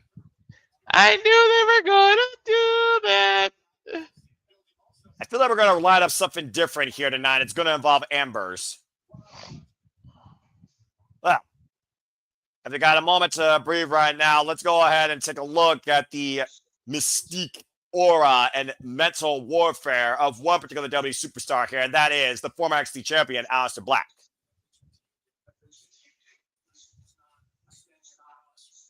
You know, these two aren't really that much different from one another. They sort of seem like the same, two sides of the same coin almost. Well, it's almost like Aleister Black's trying to silence something in himself through Damian Priest. To your point, I think he does see a lot of that same false sense of security he had at one point. Both men also very proficient kickbox strikers as well. Exactly. There's so many similarities between these two. I mean, one part of the Judgment Day, one part of the Dark Order, in different company. But, you know. Well, someone's reckoning might be upon us here as we get ready for that match now. All rise. Here comes a former El Campeon. Time for Damian Priest versus Aleister Black. Aleister Black looking to prove Damian Priest exactly who he is, and he follows the rules even when he doesn't. The way this twisted narrator spins a tale. And Matthew with the point. Here comes the heat. Talk about the flames of freaking hell itself. Here comes Damian Priest. I mean, he's been on a bit of a downslide since losing the world title. He might be this chance to get back on track here. Well, I mean, to be fair, he has kind of been, kind of figuring himself out since losing out in that feud that was involving a steel cage, of course, against Drew McIntyre. Of course, he did get the win in that steel cage match, but to your point, his downfall really started at WrestleMania when Drew McIntyre beat him in that freaking, like a straight five. What the hell? Aleister Black from behind. Yeah. I guess he's not. I guess he wants to continue making Priest's life a living hell. And both these men right now are finally outside. This match has not officially begun yet, by the way. It's supposed to be a standard one-on-one in the ring, and neither man right now are in the ring. Oh, man, and Priest just got pushed back head first in the ring post.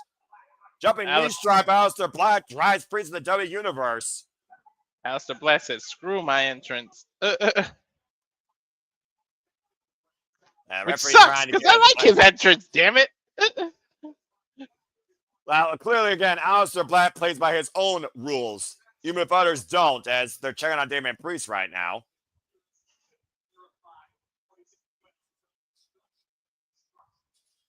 Aleister Black trying to purify himself by destroying everyone else around him. As we got a full commercial break, will Priest rise to the occasion and make Aleister Black fade to black? Stay tuned as we got a full commercial break. Fuck television. Hey, man, well, that's one way to go commercial break impromptu. What the hell? This match might be over before it starts, man. Like, I'm not sure this man is even capable of getting up right now. Well, it's not the first time we've seen Damian Priest literally lose his voice and almost get concussed, by the way, unless he forgets. But we also know he is a fighter, so we'll see what this leads to. Let's see here. Matthew saying here comes the heat. Safet saying here we go. Possibly. And let's just bring people up to speed again. Folks, it is official. At WrestlePalooza, it is Brock Lesnar versus John Cena for the last time. And again, the only way you can watch WrestlePalooza, keyword watch WrestlePalooza, is if you have access to the ESPN Plus service here in the US. Otherwise, you got to use a VPN service and you can watch on Netflix internationally. You're still looking close to $25 to $30 overall, but if you want to check out the first WPLE that's not on Peacock, that's what you have to do if you want to do it safely. Now, if you choose to do it other ways, be careful about your computer and be careful about risk of losing your identity. Be careful about malware. So I got to say malware is a thing. No one would know. Well, considering I've worked in IT for 15 years and I've dealt with my fair share of Trojans, adware, and spyware, and everything else in between, as of course I literally work for a nursing institution where HIPAA and FERPA information is held to the utmost in confidentiality and security, I might know a thing or two, but I'm just going to leave it there. And no, I don't know how to hack you, as far as you know. What? I didn't say anything. As far as you know. Hack the planet! Hack the planet! Anyway. Hey, man. All right. Got a little worked up there. We're up to those that don't know, I get a little bit worked up when I'm actually engaged in professional wrestling, damn it. So, there you go. Anyway. 161 people finding out because we got a lot of viewers right now. That's insane right there. And again, to those that are tuning in for the first time, subscribe. Keyword here. I am a voice to lend a hand of positivity to professional wrestling, but I'm here to aid a friend. Subscribe to Rage of Wrestling. Follow us. We will be covering AEW All Out. We will be covering WrestlePalooza. We will be covering TNA Victory Road. We will be covering NXT No Mercy. We will be covering all the rest of the WWE, NXT, TNA, ROH, HOG, GCW. We'll be covering Canelo versus Crawford. Boxing. We'll be covering. Yep, Mike Tyson. I don't know where this is coming from. Floyd Mayweather versus Floyd freaking Mayweather. We're going to be covering that too. Future UFC fights. We cover everything for those people watching us. Oh, good Lord Almighty. That's ridiculous. But okay. Again, for those that don't know, he is the UFC expert here. He loves mixed martial arts and combat fighting. I'm just a connoisseur of all things professional wrestling and more so the Japanese scene. I just got done watching the entirety of the Stardom 5-Star Grand Prix. And of course, the Destruction Tour is on the way. Shout out to my friend, shout out Bat Dash. Of course, our Canadian friend Ash. As of course, we'll be covering, I'm sure, not only Wrestle Kingdom, but something else to come as Damian Priest is coming to Walter. And it looks like against WWE officials' better judgment, Damian Priest is making his way back to the ring to confront Aleister Black, but clearly he's not 100%. He's limping, and let's not forget the ankle, the history of his ankles, man. That's a bad situation. Again, the worst fear of a wrestler is themselves. Oh, man! A nasty toss to Aleister Black on the floor. He's about to be. Oh, wow! Sometimes it's hard to get out of your own way, Noah. Yeah, well, how about a freaking buzzsaw kick to the head? How's that about getting in your way? That'll help. When was the last time you saw Damian Priest this vulnerable, to your point, Walter? I have no idea. I mean, you know what this does to a man's confidence?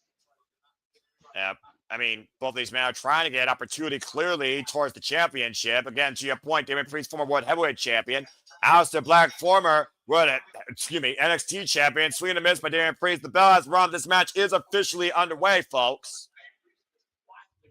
They're just swinging for the fences right now, striking out worse than the Chicago Cubs have had in the past. Don't forget, there's also, he's had rivalries with R-Truth, who somehow became a friend of Damian Priest after the Judgment Day. So if Truth flew to the right Chicago, because there is a New Chicago, California, maybe he flew to the wrong Chicago. Maybe we'll see him pop up too. I have never heard of that city in my life, not even cosplay in GTA, so that's news to me. Damn, big haymaker forearm by Damian Priest. Aleister Black hooking up Priest, though. To be fair, I never heard of it either. I had to look it up. That's a heavy torque on the right shoulder there by Aleister Black. Trying to force some sort of break here, carrying Aleister Black's weight. Don't forget MMA background that Aleister Black has. Again, Dutch Muay Thai striker. Former two-time karate national champion, to your point, and, of course, his motherland. There's a reminder of Canelo versus Crawford, which, of course, is next Saturday. We will be covering it. Back him into the corner, and Damian Priest right now trying to find new life in this match here. The man can't Again, even Priest all out of sorts here. Yeah, he barely can stand on his 2 feet. Again, booted. Oh, and pushed into that rising knee. Now Priest. Again, Aleister Black points out of the corner. Double Meteora. Fires go over the double stomach instead. Double knees across the chest. Drop Priest down for a 2 count. How much is Back in full control. How much is this pissing Aleister Black off that Damian Priest keeps freaking kicking out? Well, what is this idea of Aleister Black purging the darkness in WWE that is inside him? Aleister Black, when he left AEW, he was talking about silencing the voices, the shadows in his head. His last match was against Adam Cole at Fright Night Dynamite that I saw live. Now he's here, of course, in freaking WWE, trying to once again purge himself of what? Is there doubt? Is there still some sort of melancholy-like behavior inside that he doesn't know what to deal with? What sort of head case are we dealing with here where Damian Priest right now is the target? As we got a full commercial break here again, fuck television. Hey, shout out to Big Baller, Big G. I don't know how long I'm going to do this, Big G, so I know it's a very rare thing, but yeah, go ahead and tell Team DQ if you want. Yep, we're doing it. We're covering SmackDown. Good to see you in the chat, bro. Hope you and your family are doing well, and all the best, of course, to Colleen in her literary journeys of experience and writing. Again, go purchase Big G's. That is Big C, I'm going to put her. Colleen, of course. Lovely friend and, of course, of the Team NoDQ family. Purchase her book today, Amazon.com. Good to see the OBG1 as always. We acknowledge him and the fact he's got stable internet. See you on the review again soon, bruv. And happy anniversary, by the way, to Big G and I believe his wife. I believe they were married, of course, on this day. So kudos to them, as I wish nothing but eternal happiness to anybody that pursues that. But I'm single soloist for life. Shit, mine's coming up. You just reminded me of that. Mine's is October 13th. Shit. Shouldn't say that too loud on the air. You should already have known that. Just saying. I know it. I'm just saying. You reminded me it's coming up. I know when it is. Okay, fair enough. But yeah, everyone, wish a happy anniversary to Big Baller G, the one true Big G. We appreciate you, Big G. Follow the baller today. He always gets the ball rolling, baby. And I'm not just talking about the review either. Appreciate you, man. But yeah, we got a full commercial break. And again, what is to be gained here besides maybe a tremendous opportunity? I mean, hell, Malachi Black debuted knocking out Arn Anderson and confronting Cody Rhodes in AEW. Who's the freaking champion right now? Oh, yeah, Cody Rhodes. So there's that.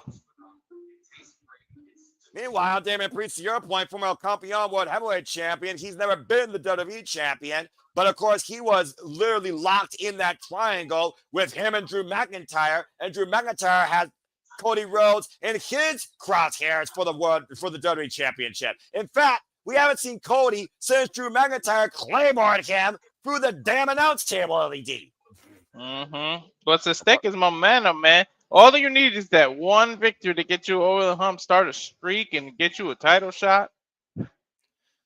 Well, I would like to think in WWE sometimes wins and losses do actually matter, but I think to your point, if Aleister Black, who again just came back to WWE, beats Damian Priest, former WWE Heavyweight Champion, while Aleister Black has yet to be a WWE Champion, World Champion on the main roster, it will be a huge coup for him. As we're back here on Friday Night SmackDown, Damian Priest taking the base out from Aleister Black, who's probably looking for that big top rope moonsault.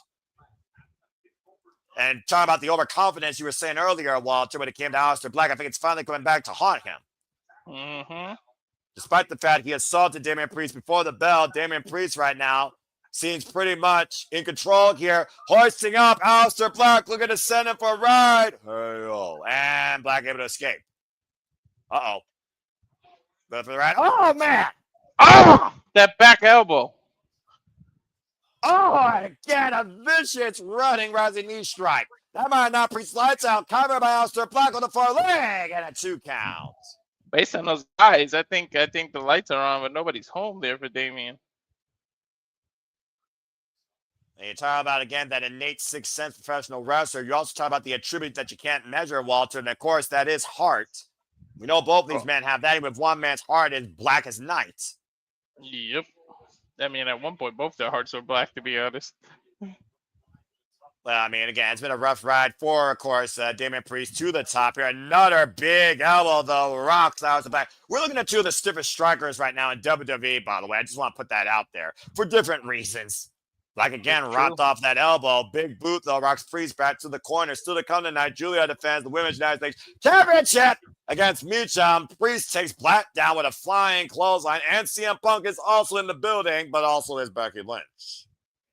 Anybody who studies Muay Thai can freaking strike. That is all it is about. Yeah, again, freaking ask Kyle O'Reilly about that, to your point. Of course, you talk about the mixed martial arts, you know, Muay Thai, Taekwondo, just two disciplines, karate. I mean, the disciplines go deeper than that, but again, I'm not here to give a lecture on that. Walter can do that later. I'm about to say, who has a little bit more left in them, though, in the striking game here? Because that might be the difference maker here, Walter. It seems like it's Damian Priest right now. Priest sliding out, Aleister Black. Great combination. And Jumping follow up rotating. again with a big rolling elbow strike. Caught the chin of Aleister Black, running in, jumping elbow connects. Black route though, Black again though. Meets Priest with a boot. Now both men going towards center. Whoa! Jumping shoulder tackle. Takes down Black again, but Black once again staggered back up to his feet. You never consider Aleister Black vulnerable though, because you know all it takes is one stiff spinning back heel kick, and he'll make Priest fade to black.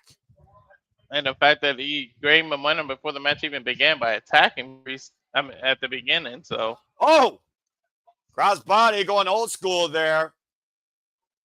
when did Priest go to the top rope like that? He's done that a few times in the past. I mean, there is a reason why one time in Judgment Day he was called Emo Undertaker by certain people. Now Priest trying to hook Aleister Black and does so face first on the apron. Flapjack to the apron. A variation of that jumping flatliner, and I think Priest is looking to rearrange the furniture. It's too early in the show, Priest. They need that table. I'm sure they'll find a way to fix it, even if the edges are metal, and it looks like Priest might be looking to send Aleister Black straight to hell. With Black up in the Razor's Edge position. Aleister Black on the announce table. Remember, these tables are reinforced. They're not so flimsy like they used to be. Yeah, exactly. And all you heard was the thud of Aleister Black's body. Table with no give. Still effective regardless of whether the table breaks or not. Black sent back inside the ring. Priest also back inside the ring before the ref's 10 count. Aleister Black begging off. This is a very unfamiliar sight. I feel like Priest is not going to show mercy, but he also might be in Lord into false insecurity, Walter. Usually when those straps come down, people mean business. Well, I'm about to say, maybe he should have thought about that before he literally assaulted the man before the bell, as Aleister Black has a hand on the referee, while Priest looks to hoist up Black. Ooh. Black grabbed the official. Official got Black Mass! Black Mass! Cover! 2! Fade the Black! Aleister Black with the win just like that. The referee didn't disqualify him or anything. Literally counted to 3. Well, the thing is, Aleister Black grabbed the ref in defense. They did not make inappropriate contact with him. It was that miscommunication, though, for the conscience of the official that caused Priest. Priest got caught. Look at this. Look at the referee replay. pushed him, put side, bam! That freaking spinning kick, that Black Mass, and he just kind of fell into the cover. The most nonchalant. He was exhausted. Well, he also knew that Priest was down for the count. Nobody wakes up or kicks out of that Black Mass spinning back heel kick.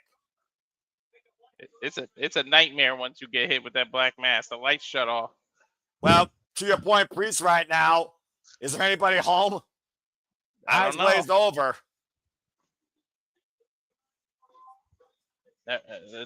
They ringing the doorbell, but no one's answering the door there.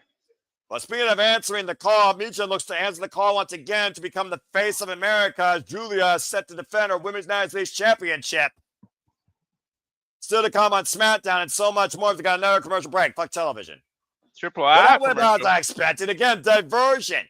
That is the game ploy of Aleister Black. Diversion tactics. And it worked. All it takes is one Black Mass. Buenas noches, Damian Priest. Worlds Collide commercial. Now, I'm about to say, we're also, of course, going to cover that as well. And I know that you and the Mingus are very excited about that, as they, of course, talking about the card that's ahead. Latin American Championship on the line, 8-man Lucha Showcase, Natty versus Fabio Apache. We'll see Penta, Ciamero, Dominic Mysterio, the Judgment Day involved as well. When AAA and WWE collide, once again, when worlds collide. Next Friday, 10 p.m. Eastern Standard Time. As we got another commercial break September here. is busy.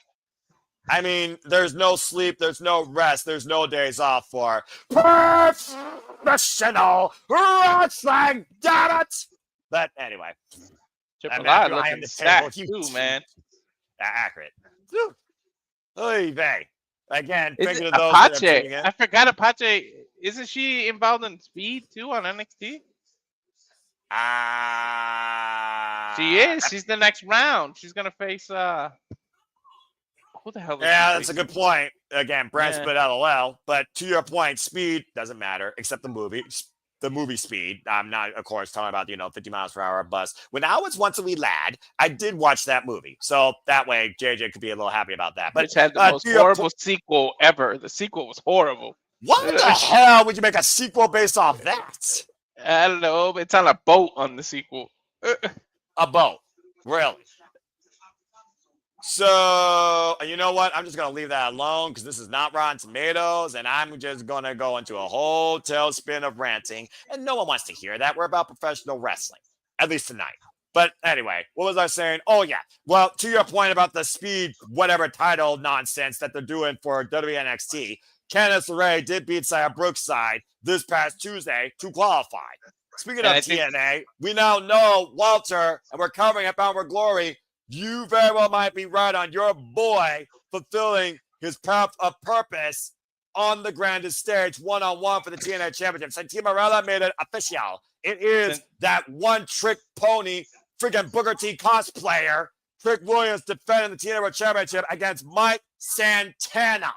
Santana better take that shit home. And speaking of TNA, I pray the Inspiration and Maja or somebody named Nick Hartwell even takes every bit of gold from Far Less Than Elegance brand. As we got a commercial break here again. Yeah. Yeah, there we go. Okay, so Apache is scheduled to face Lainey Reed. Oh, okay. She's a newcomer there.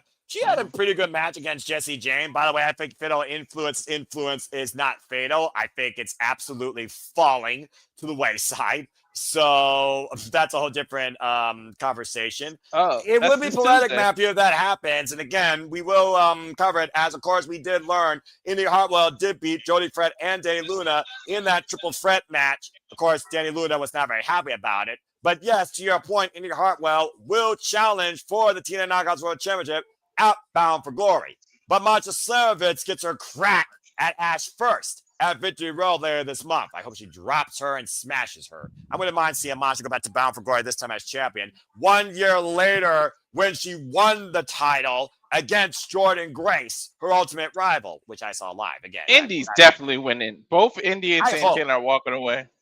It would be, you know what? It would be so justified, so poetic, so beautifully fitting in storytelling to see Indy Hartwell and Mike Santana get their moments. If they don't, this might be accurate. Anyway, as we're still on a commercial break here, of course, you're talking about UFC. You're talking about the fights that are coming up, of course. You were just talking about the one fight that was coming up literally next weekend, you said? Yep. Saul Canelo, champion in multiple divisions against Crawford, another champion in multi divisions. And Crawford, mind you, is undefeated. Every streak ends eventually, Walter. You know that. Amanda Nunes eventually lost the UFC. I'm just saying. Don't remind me. What the fuck? I mean, was it a bigger what the fuck than when Ronda Rousey lost? I'm just saying. She got her ass handed to her. Well, she was a one-trick pony, man. It was just armbar. She needed to stand up more. She needed to work on her stand-up, and her coach just let her think she was all that. Well, I mean, if you don't have enough versatile arsenal, I guess you do limit yourself, per se. But still, Walter, harsh. What happened was it caught up. The evolution of mixed martial arts caught up. Everybody learning every kind of technique, and it just caught up to Ronda. Well, I mean, you're talking about technique. I mean, the Katahachime, Juju Gatami, the Mani Hole. This is just some stuff I know that wrestlers do, to your point. But I do see what you mean. The longer you fight and the more fights you have, the more someone has to study on you and eventually game plans to beat you. Yeah, fair enough. I guess in Bloodsport, they don't have enough time to game plan for everybody there, though. Of course, documentary Countdown, Canelo and Crawford apparently has climbed up as one of the top 10 TV shows in the U.S. today. Number 4, apparently. Most where you can. All right, well, we'll see what happens there with that. That actually sounds pretty good right now.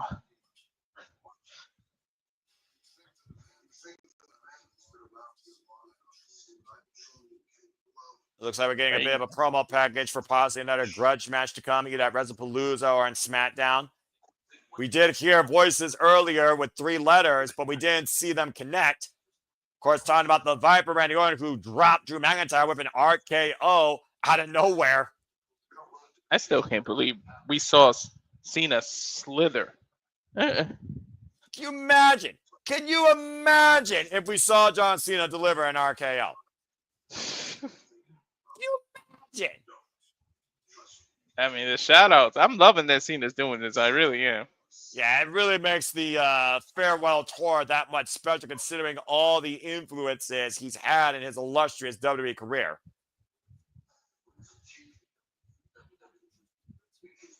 Again, folks, we're looking at video package right now for Drew McIntyre and Randy Orton. As Drew says, the winds have changed. Shout out to the Scorpions, by the way. Great song. I know, I'm not singing, non-copyright. Saying when the changes are here and they are swarming through WWE. Your time has passed. RKO at Drew McIntyre. And it looks like next week they're going to throw down in Norfolk. Oh, wait a minute. That's next week Friday. That's in my hometown, Toledo, Ohio. Next week Friday is Drew McIntyre and Randy Orton one-on-one. And Brock Lesnar will also be in my city. Well, Cena won't be there, so who the hell is Lesnar going to take his anger out on? I mean, to be fair, anyone that dares confront him, it's not like Brock Lesnar needs to say a lot. And it Yeah, looks I like don't think Tiffany Stratton will defend her WWE Women's Championship against Jade Cargill one more time next week, Friday on SmackDown. anyone's bald enough to come out to Lesnar unless it's Cena. As we're backstage with the WWE Women's Champion, Tiffany What Stratton. time is where it, Noah? Tiffy time. Walter, I don't have a watch, but I know it's Tiffy time all the time. And it still will be that time.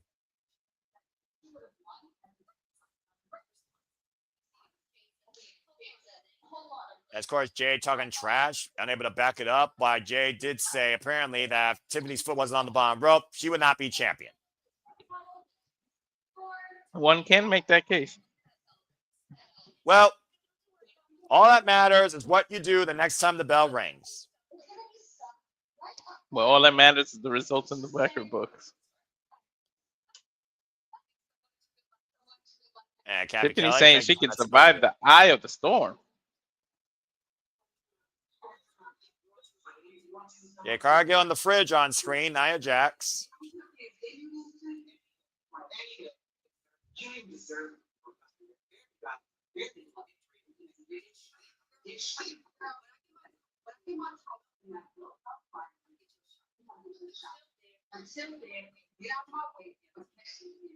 Get out of my way or catch these hands, she told Nia. Nia's going to screw her again. Because Lord knows SmackDown can't do nothing more than Nia Jax and Jade Cargill every chance they get. Talk Or about her utter and Tiffany. madness.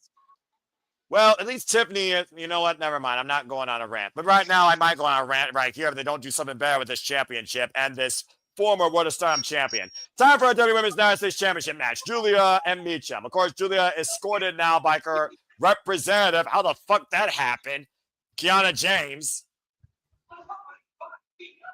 Kiana James, who apparently now is the spokesperson, legal counselor, the overall leading manager, mouthpiece, for her client, Julia. And, of course, Julia is the third ever WWE Women's United States champion, going one-on-one against the woman that was involved in the inaugural match for this title. Meacham gets her chance again when we come back on SmackDown after this commercial break. Fuck television. Title that could have meant so much and they've done so little. Well, you know, Walter, it's not like WWE has too many championships. Oh, wait, they do. Because WWE doesn't know quantity over quality. They know overwhelming reality-level showcasing storytelling that undersells 8 out of 10 times until the one big stage that matters. But they can't build main-roster future talent. They have to rely on nostalgia, the pop, the veteranism, and underwhelm everything else while spinning the wheel 15 times and figuring it still matters. It takes a special talent to fuck up Julia, man. I can't believe they're doing that. Special time, my ass. WWE doesn't have freaking talent to fuck up. They just know how to fuck up because it's always been their MO.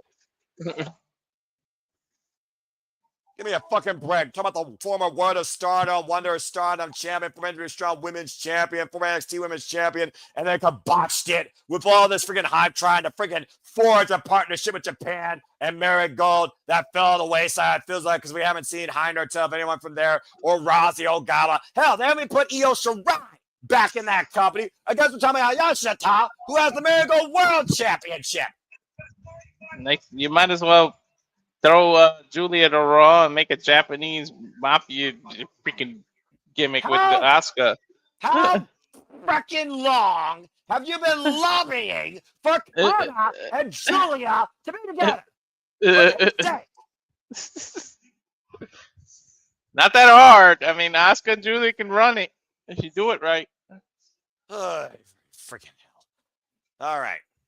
That's a little bit of my rant out of the way. Now, if you want to hear more about that stuff, you can stay tuned when I actually moderate the weekly moderated conversation of Wrestling Madness, known as the Saturday Shenanigans here at the Simple Output Studios. It's a show that we do every Saturday night for 11 p.m. Standard Time live on YouTube. And unfortunately, I have to deal with clowns to the left of me and jokers to the right most of the time, though 1 out of 10 times, they sometimes break me or force me to break them. So stay tuned for this week's Saturday Shenanigans, where I'm likely going to be moderating first And then the original host, Ranking Wrestling, JJ Williams, will join. So again, if you're enjoying our content, stay tuned for the Simply Reliable Studios here all the time, every day of the week, bringing you reliable, honest, real coverage for all things professional wrestling, combat sports, and other stuff. Shout out to my AEW fam.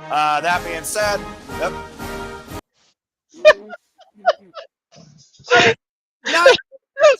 she's a fat stop, but she's Italian, Japanese.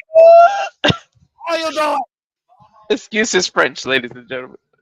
Oh, for the love of Pete, suck it. I got a headache now from you. That's all right. I needed that. I needed to be fired up. Anyway, let me go ahead and bring you up to speed on Julia, of course. For those that don't know, trained by Milano Collection 18, Mio Shirai. She, of course, has been involved in the business for 7 years. Primarily, she's been, of course, known for her time in Stardom. Before that, though, she was, of course, part of the Ice Ribbon promotion. Formerly running mates with, of course, Crazy Girl Suzuki, who now leads her own faction in, of course, Viva Loca, the Crazy Life. And I love the fact she leads her own faction. But anyway, Julia now, W Superstar. She is currently the WWE Women's United States Champion now for 71 days. Beautiful madness. Going into her second title defense tonight after beating Selena Vega in a rematch as Nick Aldis welcomes Becky Lynch to SmackDown. What is this? Why is she doing that to Nick?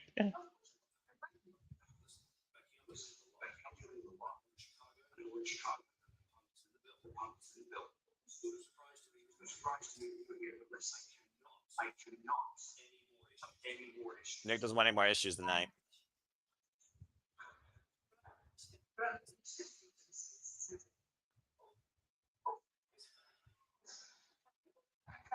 I think Becky's here to cause Aldis a lot more headaches. At least they're doing that right. At least they're doing right by the IC title. The jury is out on that. But that being said, we are, of course, in Chicago, home of the Chicago Bulls. There you see Kobe White in the audience. Of course, Julia, as I said right now, folks, she is the third United States Women's Champion, 69 days as champion, going into her second title defense against Meacham, who I believe is now going for this title for damn near, I think, the fourth or fifth time I've lost. Fourth time, yeah. I mean, Chelsea should have never freaking lost the title, but anyway. Don't get me started! Pisses me off still to this day. Meacham has done more than strike out. Usually 3 is a strikeout. Come on now. Well, here's the fourth time, and I doubt fourth time will be the charm for the HBIC as Meacham is looking to take her chance against Beautiful Madness. Jade, of course, former TNA Knockouts World Champion. Of course, Meacham did earn this opportunity last week on SmackDown, beating Kiana James one-on-one with a schoolgirl roll-up. In 5 seconds, I think. Yes, that's correct. But it didn't come without a price, as Kiana James and Julia sent her with an Arriba Danchi knee and a hard stop face first on the steel ring steps. That was only 7 days ago. You know, that's still fresh on her mind. Well, I don't know if Meacham, of course, is someone that you want to mess with, too likely. But then again, we are dealing with Beautiful Madness here. There you see, of course, the WWE Women's United States Championship, minted literally earlier, I believe, this year. First won by Chelsea Green against Meacham in the tournament finals. Till Chelsea Green lost it to Selena Vega. Curious on whether or not that should have happened. And Selena Vega, of course, lost it to Julia. As bell rings are underway, Kiana James already getting involved here on the apron, trying to play distraction as Julia and Meacham here are just squaring off right now. I do give them some credit. At least, I mean, look at that. You got 2 women for a title and the referee's a lady. We've evolved a lot. Well, I mean, again, when someone first gave divas a chance to try and actually act like women, you know, and then, of course, we saw what Bayley and Sasha Banks did at NXT TakeOver Brooklyn. I would not deny the evolution of WWE's women's division. I just deny the actual booking of it across the main roster in its entirety, considering how many women are actually showcased fully to a degree versus the same 6 or 7 that are showcased weekly. Irish whip the reversal, and Meacham grabs herself on the rope and sends Julia with a low bridge through the second rope up over the outside. Of course, title matches, folks, going to change hands. Be a pinfall submission inside the ring, baseball slide, and Julia catching Meacham and hugging the net. Uh-oh. Oh! Oh, holy shit. That's like a 15-foot drop or 10. Exactly. Gripping net breaker to Meacham on the floor. God Julia damn. looking to break the HBIC in the Windy City. Will she do so? Stay tuned. We got a full commercial. Fuck television. Fuck television for real. My God, we just came back from a commercial. Do you not know this is WWE that is about 70% marketing and 30% wrestling on a weekly basis? Seriously, dude. They're worse than the freaking. Never mind. I'm not even going there because I don't even watch the damn sport. Anyway, we got a full commercial break here. This Fed knows what I'm up. Fed knows what I'm talking about here. Matthew, you're right, but let's look at how many titles are actually being utilized on the champions versus being. Here's a problem. Anyway, that's a whole different conversation for another day. Next time, we'll talk about the state of championships in wrestling. Shenanigans topic for another day. That's a freaking shenanigans episode. You kidding me? The only company that actually has a proper number of championships probably is Stardom, as far as I know. And maybe Noah. And Noah's barely talked about because it's so small. NXT had the right amount until they fucking added the stupid speed title. Oh, did you forget the Heritage Cup? I don't consider that a title. As far as I'm concerned, it's an accolade. The jury is out. Anyway, that's enough about that, all right? We're not here to talk about that shit, all right? Anyway. It's one of those things, though, that Meacham, again, she also hasn't held any championship, might I add, in freaking WWE. Previous challenge of the Women's Championship against Shayna Baszler, of course, it's all live. NXT TakeOver Toronto in 2019. Former Shine champion, though. That's actually the first time I saw Jane and learned who she was. And then, of course, I feel bad for her husband. Yeah, right? Dadgum. Where the hell has he been? He's still in recovery? Well, again, we don't know what people are truly going through unless they disclose it. But Keith Lee is a big man. And while you call yourself limitless, the human being has limits. So I hope whatever Keith Lee's going through, he's fine. Mentally and physically. Because at the end of the day, this business, this life freaking can break you. Period. That's true. That's all I got to say about that. And back to there, and man, wish WWE could go back to the days where they had 6 to 8 matches in 2 hours instead of 3 to 4. Yeah. You know, like when they actually had maybe 3 or 4 commercial breaks match, actually, and they were usually in between a match. Yeah, I remember those days. Pepper's Farms also remembers, and right now I have Go to Double Stuff for us. Don't got those cookies. The problem is that's when women, and they had all that time, and they still gave women 30 seconds to a minute. At the 9:30 point, by the way, just saying. Anyway, we'll go ahead here and, of course, continue our thoughts here as we wait for the show to come back. Meanwhile, it looks like the Renegade of Wrestling, JJ Williams, has popped back in the green room. He can raise his hand if he wants to come back on screen while we're talking during a commercial break about Halloween shopping. Also, screw that holiday. Such a dumb reason to spend noxious amounts of money. But anyway, people like that. That's why my wife loves it. I told you my anniversary.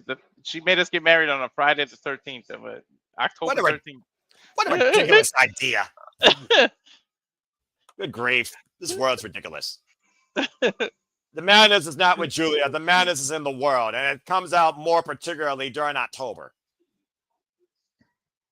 Sure, we'll have every horror movie on the planet for about every freaking in-image you can think of. We're back here on Friday Night SmackDown. Julia Meacham for the WWE Women's United States Championship. Something that should matter.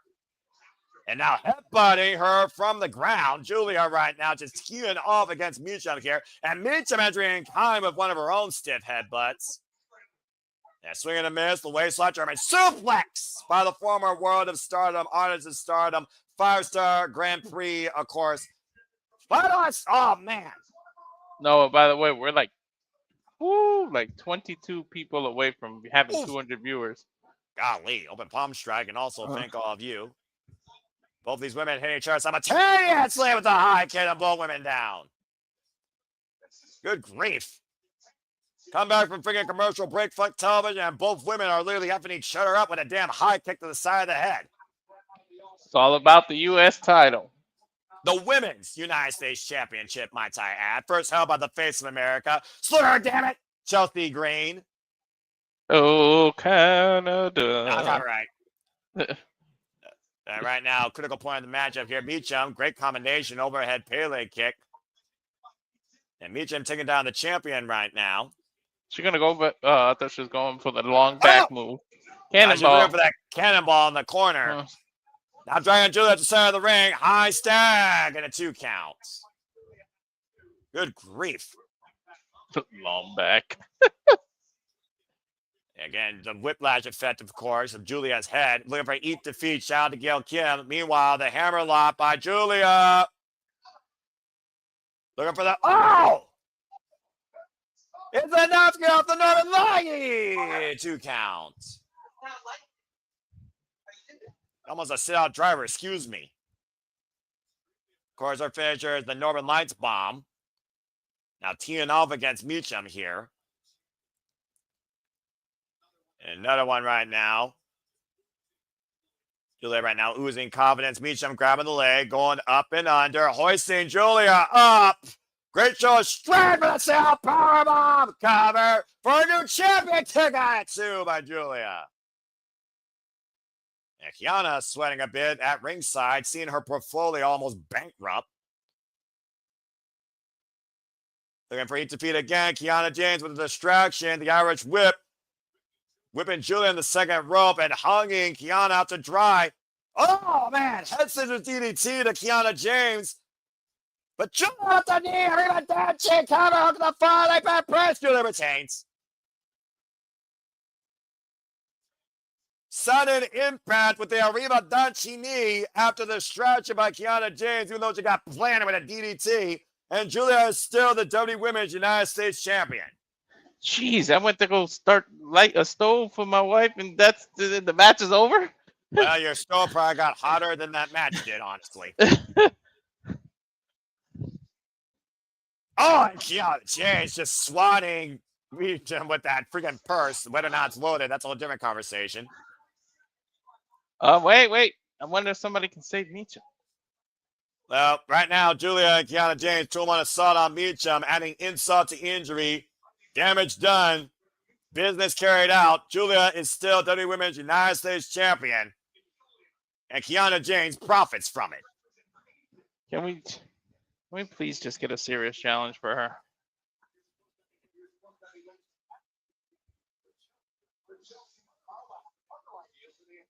Well, I mean, again, it's all about, caliber of athletes. Meanwhile, as we look back here, last Friday, I guess we were supposed to have a WWE Women's Tag Team Championship match, but Chelsea Green and the Secret Harvest had different ideas. It ended up becoming a one-on-one, and Alexa Bliss did get the win, rolling up Chelsea Green, as Charlotte Flair was taken out of play, but the Secret Harvest was not done with Alexa Bliss and Charlotte Flair. Alba Fire wiped out, while Charlotte came back to aid her not friend. Unprettier, though, by Chelsea Green, and the gory bomb by Alba Fire, as the Secret Harvest in the face of America stood tall at the end of Paris.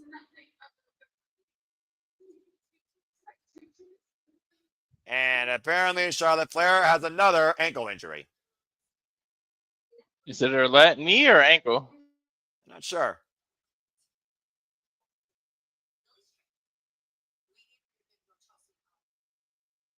Okay, talking about revenge on Chelsea and Alba. Alexa Bliss is playing doctor.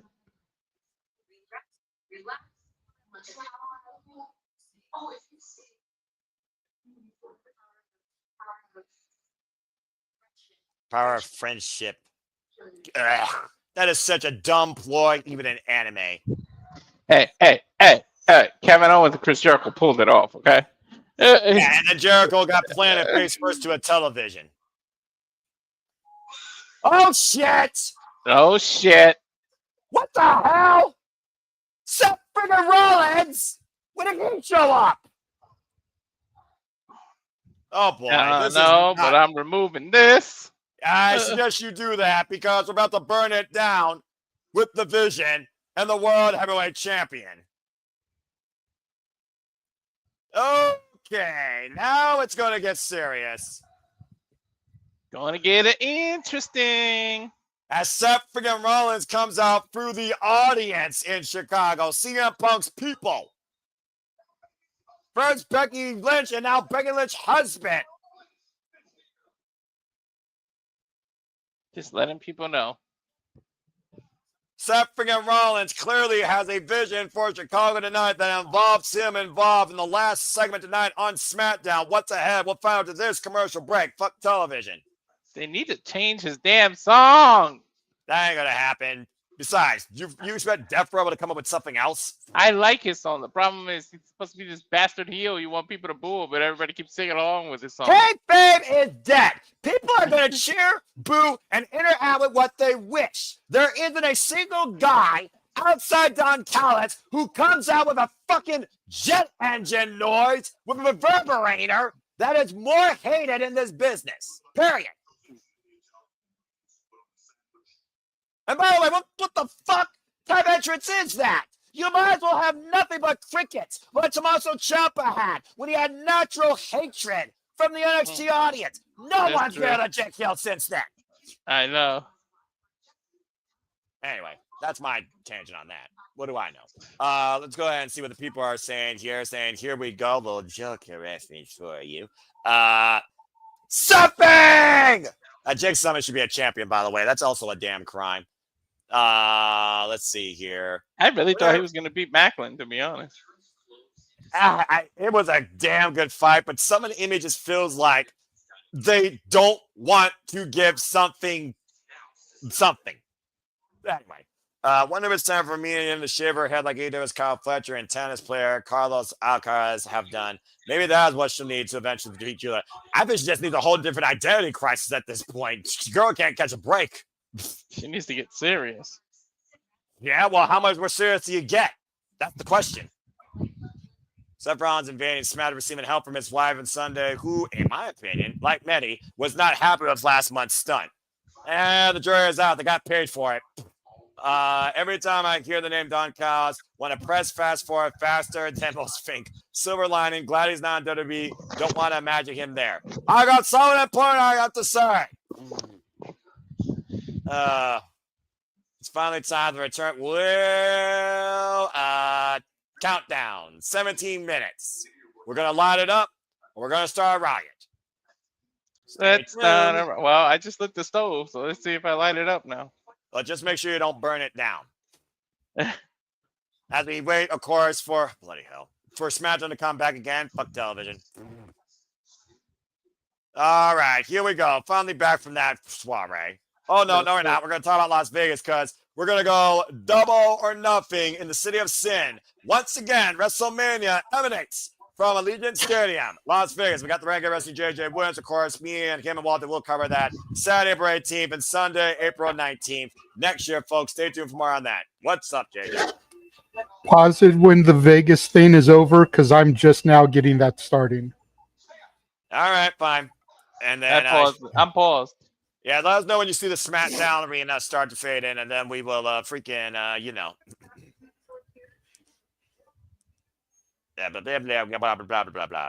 Sorry to bring this to a halt, but if I'm going to be here for this, I don't want anything spoiled. It faded in. All right, let's see here. That should be good enough. If we're a second apart, don't give a crap. That still should be enough time for everybody to react. Yeah. We got Seth Rollins being reacted, of course, by the WWE Universe. I imagine they did this through the entire commercial break. As Seth has a mic in his hand. I didn't know Seth was a conductor. He's been a conductor for who knows how long.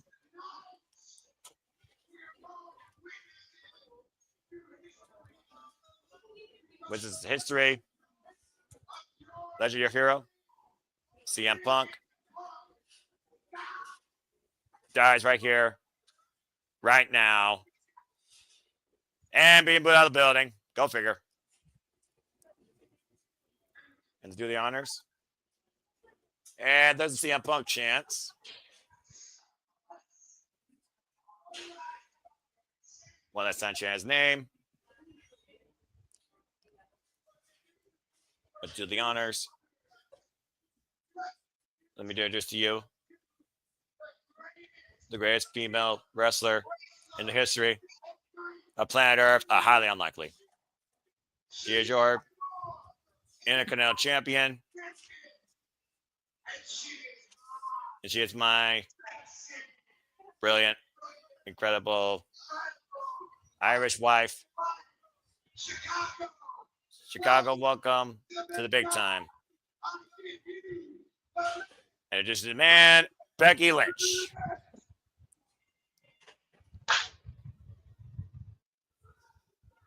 Boy, they really did it up for her, didn't they? Mm-hmm. Well, I mean, when you got your own husband introducing you, I guess, that's about as big as you do it.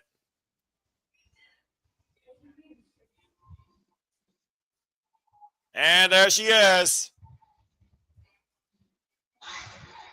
Both in matching orange ensembles for whatever reason. I have to admit, I do dig her new theme. Jury is out with Kim Possible in the orange fluffy coat. But anyway.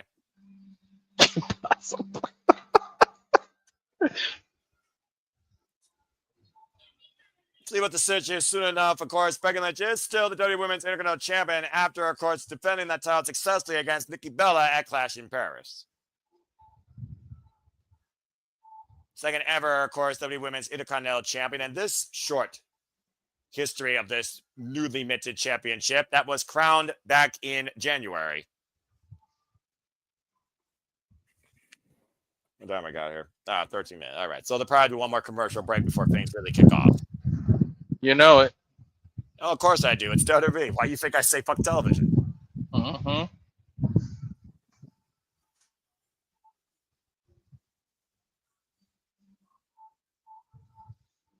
All right. Getting an earful of Becky Lynch's music. And Becky Lynch now with a mic.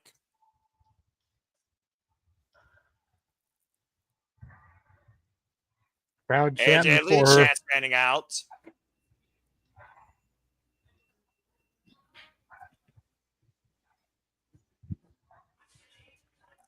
Oh, will we light it up? That's the question.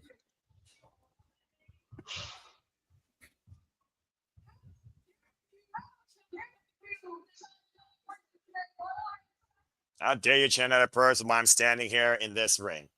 Yeah, I give it a Saray particularly, Sandy. Thank you. Greatest female wrestler of all time. Jury is out. They laying into this greatest female wrestler of all time thing. Well, I mean, she did wear a coat that once called herself the GOAT. Everybody knows 90s the boat. Right, JJ? Mm-hmm. Well, Natty is. Natalia, different conversation. Underrated. Chicago letting their voices be heard loud and clear. Classic Chicago, she says. Yeah, I'll let you take Becky Lynch on this one.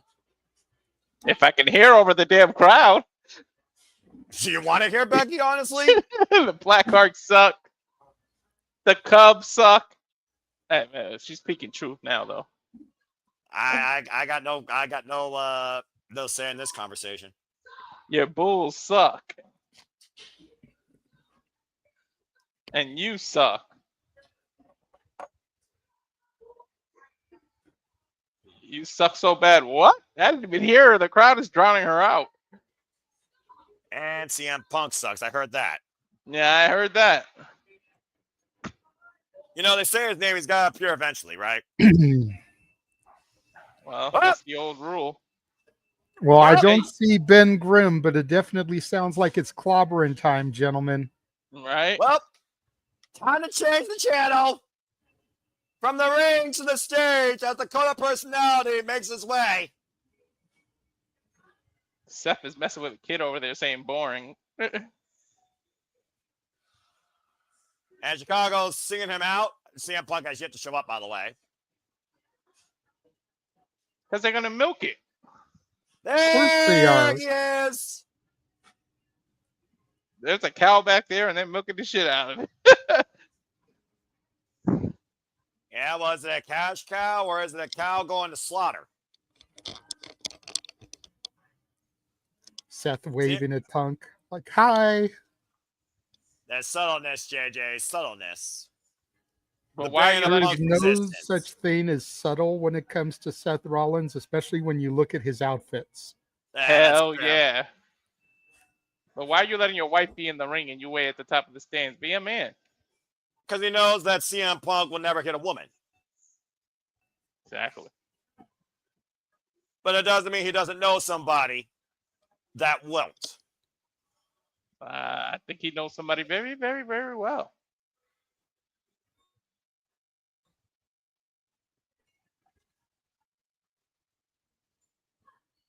Oh, what is about to happen here? CM Punk back home, not too far away from home, honestly. He drove to that arena. It took him probably 10 minutes. The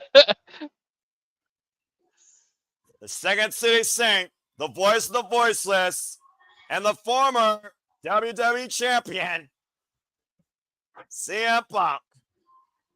Chicago's an American crowd that can really, really give a France a run for their money. Chicago might be the only crowd in America that does it every time versus the world. Dude, they did it even when Punk wasn't even in the company. That's because Chicago lets them voices be heard, and Chicago is a city of wrestling. There's a reason AEW did that. Remember that one year they did Chicago like 8 times?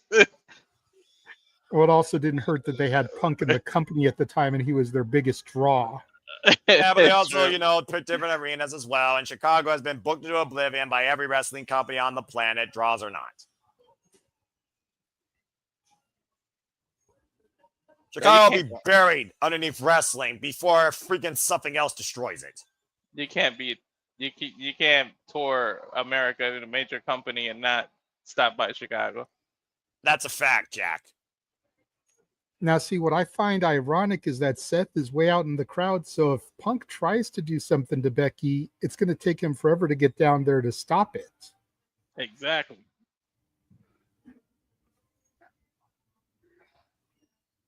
Not forget, she put her hands on Punk first Monday. She slapped the living daylights out this man. Well, Punk's about to speak. This isn't about you. It's about your power husband that's hiding. What? Me? In a box right now. Got a point.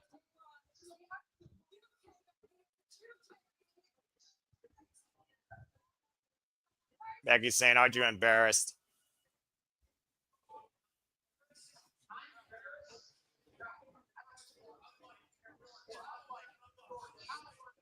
Gone, Seth a coward. I don't have anything to be embarrassed for. He's right.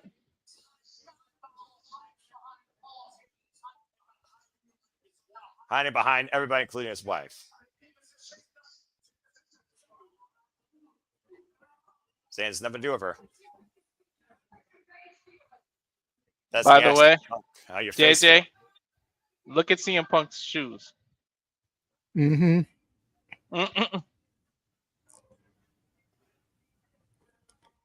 Oh, don't think that I didn't notice. Jay Lee chants raining out. Becky telling him to shut up.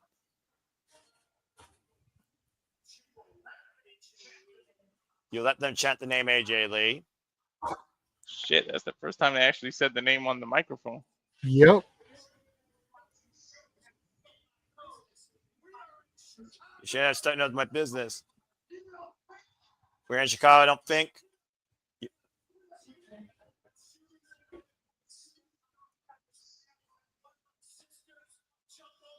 You don't think I want my sister jump over this railing and beat your ass?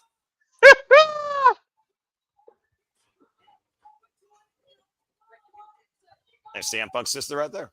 Yeah, she raised her hand quick too. That was hilarious.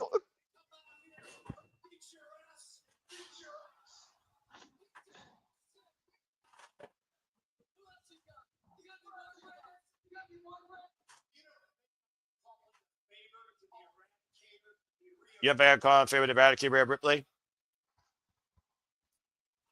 Ooh, name dropping the Eradicator. There's a slap to the face. Slap Eradicate. again. Eradicate Slap it that. away. Just slap it away. Where are they? I don't see them. Huh? Becky just teeing off against Punk here. Damn, she lighting them up. Becky's just hammering her way with Interesting Punk right phrasing there, Walter. Uh-huh. You got nothing. All right. And Punk leaves the ring. Suddenly, saying, "Get out of here." Becky's saying Punk's an embarrassment. Compared to the city of Chicago. And that's saying a lot. I'm just waiting for the damn song. Come on. That's everyone a boy. But, I don't know. Nobody knows. I would never put my hands on a lady. That's right. He never would. But I think you know someone who will. Then for that, I got somebody who will.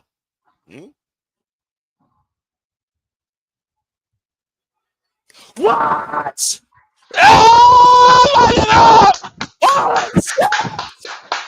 You fucking kidding! You gotta be fucking kidding me! AJ Lee! AJ Lee! AJ Lee is here! The fucking woman in the Divas era! That crazy bitch! AJ Lee! He is shaking in her boots. Holy hell! Dang, she got muscles in places most people don't have places. Sheesh, AJ AJ. Lee is back and jacked! Getting her way to the ring in her Chuck Taylors! Dude, she is built. AJ Lee! I'll be damned! They fucking did it! They pulled the trigger. They fucking did it! Hi, husband. AJ Lee is back in WWE, and she is eyeing the man, Becky Lynch. She looked at Punk like, "Hi, husband." Yeah, she came out skipping. You know, Becky calls herself a goat, right? I think this goat's about to faint. Holy shit! AJ Lee! I can't believe it. 10 years. I can't fucking believe it. Never 10 in my life would I years. think I see AJ Lee back in the WWE again. Crazy is goddamn for sure her superpower. Holy shit, chants screaming throughout Chicago. And fuck you, television, for freaking censoring Chicago. AJ Lee's back. Don't let attention on the man. Kick her fucking ass, AJ. AJ Lee, take him down, Becky Lynch. AJ Lee trying to running. retreat for her life. Becky is running for her life. AJ Lee able to catch her. Nearly 3,800 days. Look at press on the man. And AJ Lee is unloading on Becky Lynch. Just grabbed her by the hair. And we all know how crazy AJ Lee is. Licking her hand. Oh, man. Little payback for Becky Lynch. Now who's the bitch? AJ fucking Lee is back in the WWE. Punk just wanting Seth to jump that railing. And God, does AJ Lee look great. To listen to that chant. The only woman to tell every diva in WWE what it means to actually be a wrestler in that ring. AJ Lee and CM Punk in the ring together. Embracing in WWE. You gotta love it. That's a sight you wouldn't think you would ever see, huh? Seth Rollins and Becky Lynch just saw the worst vision in their life come to fruition. And they may have very well indeed been clobbering time. AJ Lee is back. What a return. What a return indeed. And what a way to end tonight on Friday Night SmackDown. What the fuck does this mean going forward? Dude, screw a 6-pack. That woman got an 8-pack. AJ Lee, welcome back to the WWE. That is fucking incredible. Okay, for once in my life, I actually can say WWE did the right fucking thing. Dude, I got tears in my eyes. You got tears in your eyes. I'm sweating through my blazer and suit. AJ Lee is fucking back. The only fucking woman in WWE during the Divas era that got shit today. Everyone's favorite super nerd that loves anime and Dragon Ball Z. The only woman to prove what it meant to give Divas a chance when no one else would, who wanted an evolution. It wasn't Steiner McMahon. It was AJ Lee. Damn it. AJ Lee brings numbers too. Look at that number above your head. What number? Oh, yeah. Thank you all for tuning in.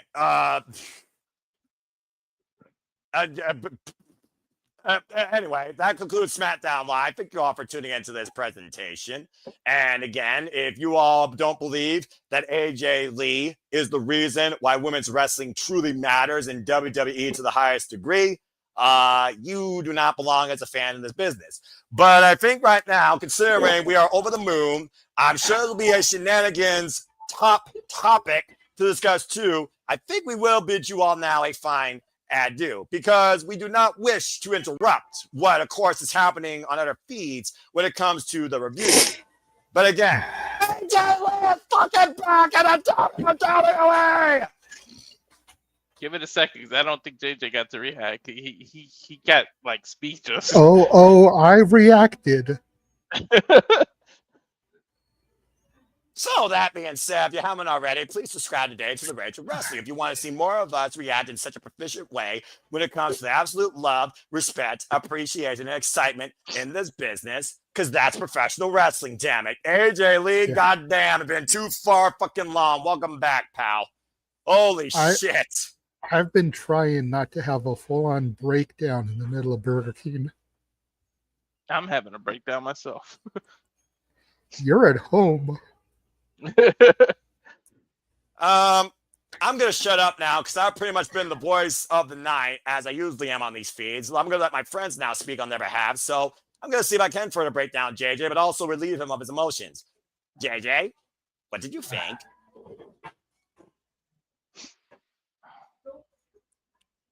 I'll speak on it tomorrow when I can be a little bit more composed. Walter, what did you think?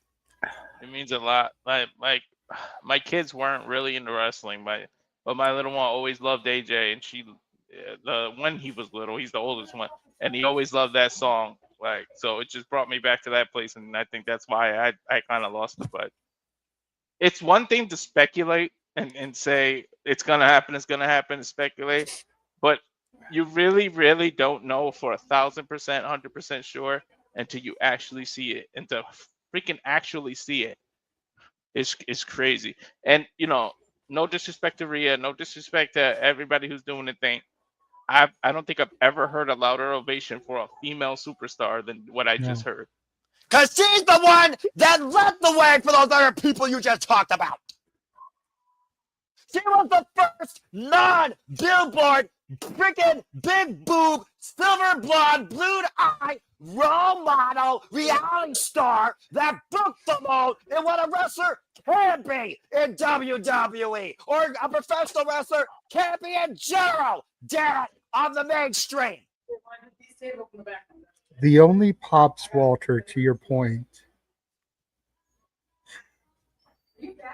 that I think even came close.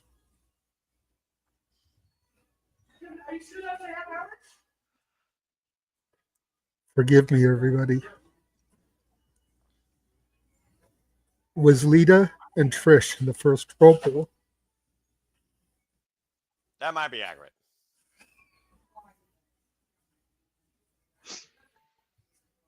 Now, I'm just gonna say this real quick. We don't know what the future holds for the long haul, but the moment here tonight is what's going to stand the test of time. What is to come We're going to have to wait and see. But I think for right now, I think we'll include this live watch launch stream feed for SmackDown and the return of AJ fucking Lee to professional wrestling. Damn it. And we'll leave you all with that. So on that note, if you haven't already, again, subscribe to Rage of Wrestling to stay tuned for more of our coverage, reactions, watch along. Fucking tears. I'm freaking sweating up my. Never mind, not going there. To the 213 of y'all watching. JJ speak. Thank you. Yes. Thank you. And again, if you haven't already, subscribe. And with that, I'm going to say a goodbye to the entire chat. I'm just going to look at your comments here real quick. Josh Mansville saying, AJ Lee said that house was on a rumor. Well, rumors and realities are two different things. The reality is AJ Lee is fucking back. You just saw it on your screen. What is Chicago going to do in 2 more years? That's what I want to know. Because correct me if I'm wrong, Noah. Correct me if I'm wrong, but 2021 was the first dance. Correct. 2023 was the return after War Games. Correct. And now we got AJ. Correct. So what do we get in 2027? If the city doesn't burn down, your guess is as good as mine. But one thing's for damn sure. When Chicago has professional wrestling going on live, do not miss it. That's all I got to say about that. And everybody that's a realistic wrestling fan that understands the impact of AJ Mendez on their life, not just with crazy being her superpower, as she said in her book, wrote a novel about it, but the impact she left on you as a fan, young children, young women as a fan, super nerds and geeks as fans. Everyone is justifying their emotions tonight. It is truly as simple as that. Already people fantasy booking matches here right now. Imagine the NXT locker room and how they feel. They grew up on this woman. And to be in the same company now. Yeah. Well, that being said, again, we witness history. AJ Lee is back in professional wrestling. Remember, it's only for, who knows, number only. Tonight, we witness the return of AJ Lee to the WWE. After over 3,000 plus days and over a decade. And to the 210 of y'all, it's simple steps. Click on over, go to YouTube, type in Rage of Wrestling. You'll see the little orange symbol, the Simply Reliable Studios. Click and subscribe. Yeah, because like I've said a few times, we don't do watch-alongs on YouTube often. So if you enjoyed these two all night and the entertainment they brought you, if you enjoyed me popping in here and there to make him rant and rave and display my raw emotion, subscribe to Rage of Wrestling and you'll get so much more. And with that being said, I'm just going to leave you all with this one last time because it is truly a fact of life. Don't underestimate the power of professional wrestling and a wrestler's love for this business ever coming or back. Or a fan's love. That too. Again, AJ Lee, welcome fucking back. God bless it. It's all about timing. Couldn't figure a better time than this, and I can't figure a better time right now to go GTS. So with that being said, I think I am going to finally go ahead and close this thing out. Thank you all so much for tuning into this special feed, watch along of SmackDown. Whether or not we do this again for a WWE TV show, it depends on the type of moment we expect, and it depends if you all want it. But again, stay tuned. Tomorrow, Saturday Shenanigans, upcoming watch-alongs, upcoming City Predictings, upcoming content, all the reliable, raw, realistic emotion you can get. Hear from us, the City Studios and affiliates. For Walter Cruz, for JJ Williams, I am the simple man Noah Foster, forever great professional wrestling, damn it, and forever humble to AJ Lee's impact on me as a fan. Damn it. Welcome back. We'll see you tomorrow for the shenanigans. Again, if you haven't already, subscribe. Until next time, good night. Avida say, sayonara, arrivederci. Thank you so much. God bless you. Bye-bye. Walter, cut the fucking feed. AJ Lee, welcome back to the fucking WWE. Have a good night, folks. Yeah. We got the answer, and it was a definitive hell yeah. And we lit it up from the second city. Fuck yeah.